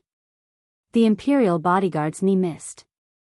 In his shock, Su Fengnian smashed out with a spinning kick. The imperial bodyguard couldn't care less about the fact that he couldn't take advantage of Su Fengnian and hastily pulled out his saber. His body fell backward and he slapped the ground with one hand. Just as he was about to stand up, Su Fengnian took advantage of the situation and slammed his palm on the top of his head. The imperial bodyguard was directly smashed into the ground. He spat out blood and struggled to stand up. Without the false mysterious finger's internal energy and the false celestial phenomenon, Su Fengnian had already witnessed the magnificence of the long scroll. Even if it was just a pitifully rare treasure, it was still far from what an imperial bodyguard who wasn't even second rank could challenge. Another golden saber imperial bodyguard leaped over his colleague's body and raised his saber to chop down on his head. During the fierce battle with the blind zither player in the rainy alley, there was once the 18 strokes of the hujia. Su Fengnian leaned sideways and slapped the saber 6 times in a row. The saber's momentum was completely gone. He waved his sleeve and threw the imperial bodyguard to the wall. Then, he rode his sword and nailed Huang Tong and Qing Mei to the wall. The remaining 10 swords pierced through in an instant. After the imperial bodyguard fell on the table, there were 12 shocking pools of blood on the wall. Su Fengnian turned around and grabbed the first Prince Zhao Wu's neck. He lowered his head and laughed sinisterly. "Zhao Wu, other than your surname, what do you have to compete with me?" Su Fengnian pushed back and knocked Qin Yu to the ground. This crown prince of Bailiang actually pinned the first prince of Liang to the wall and made him unable to breathe. Su Fengnian asked word by word, "So what if your surname is Zhao?"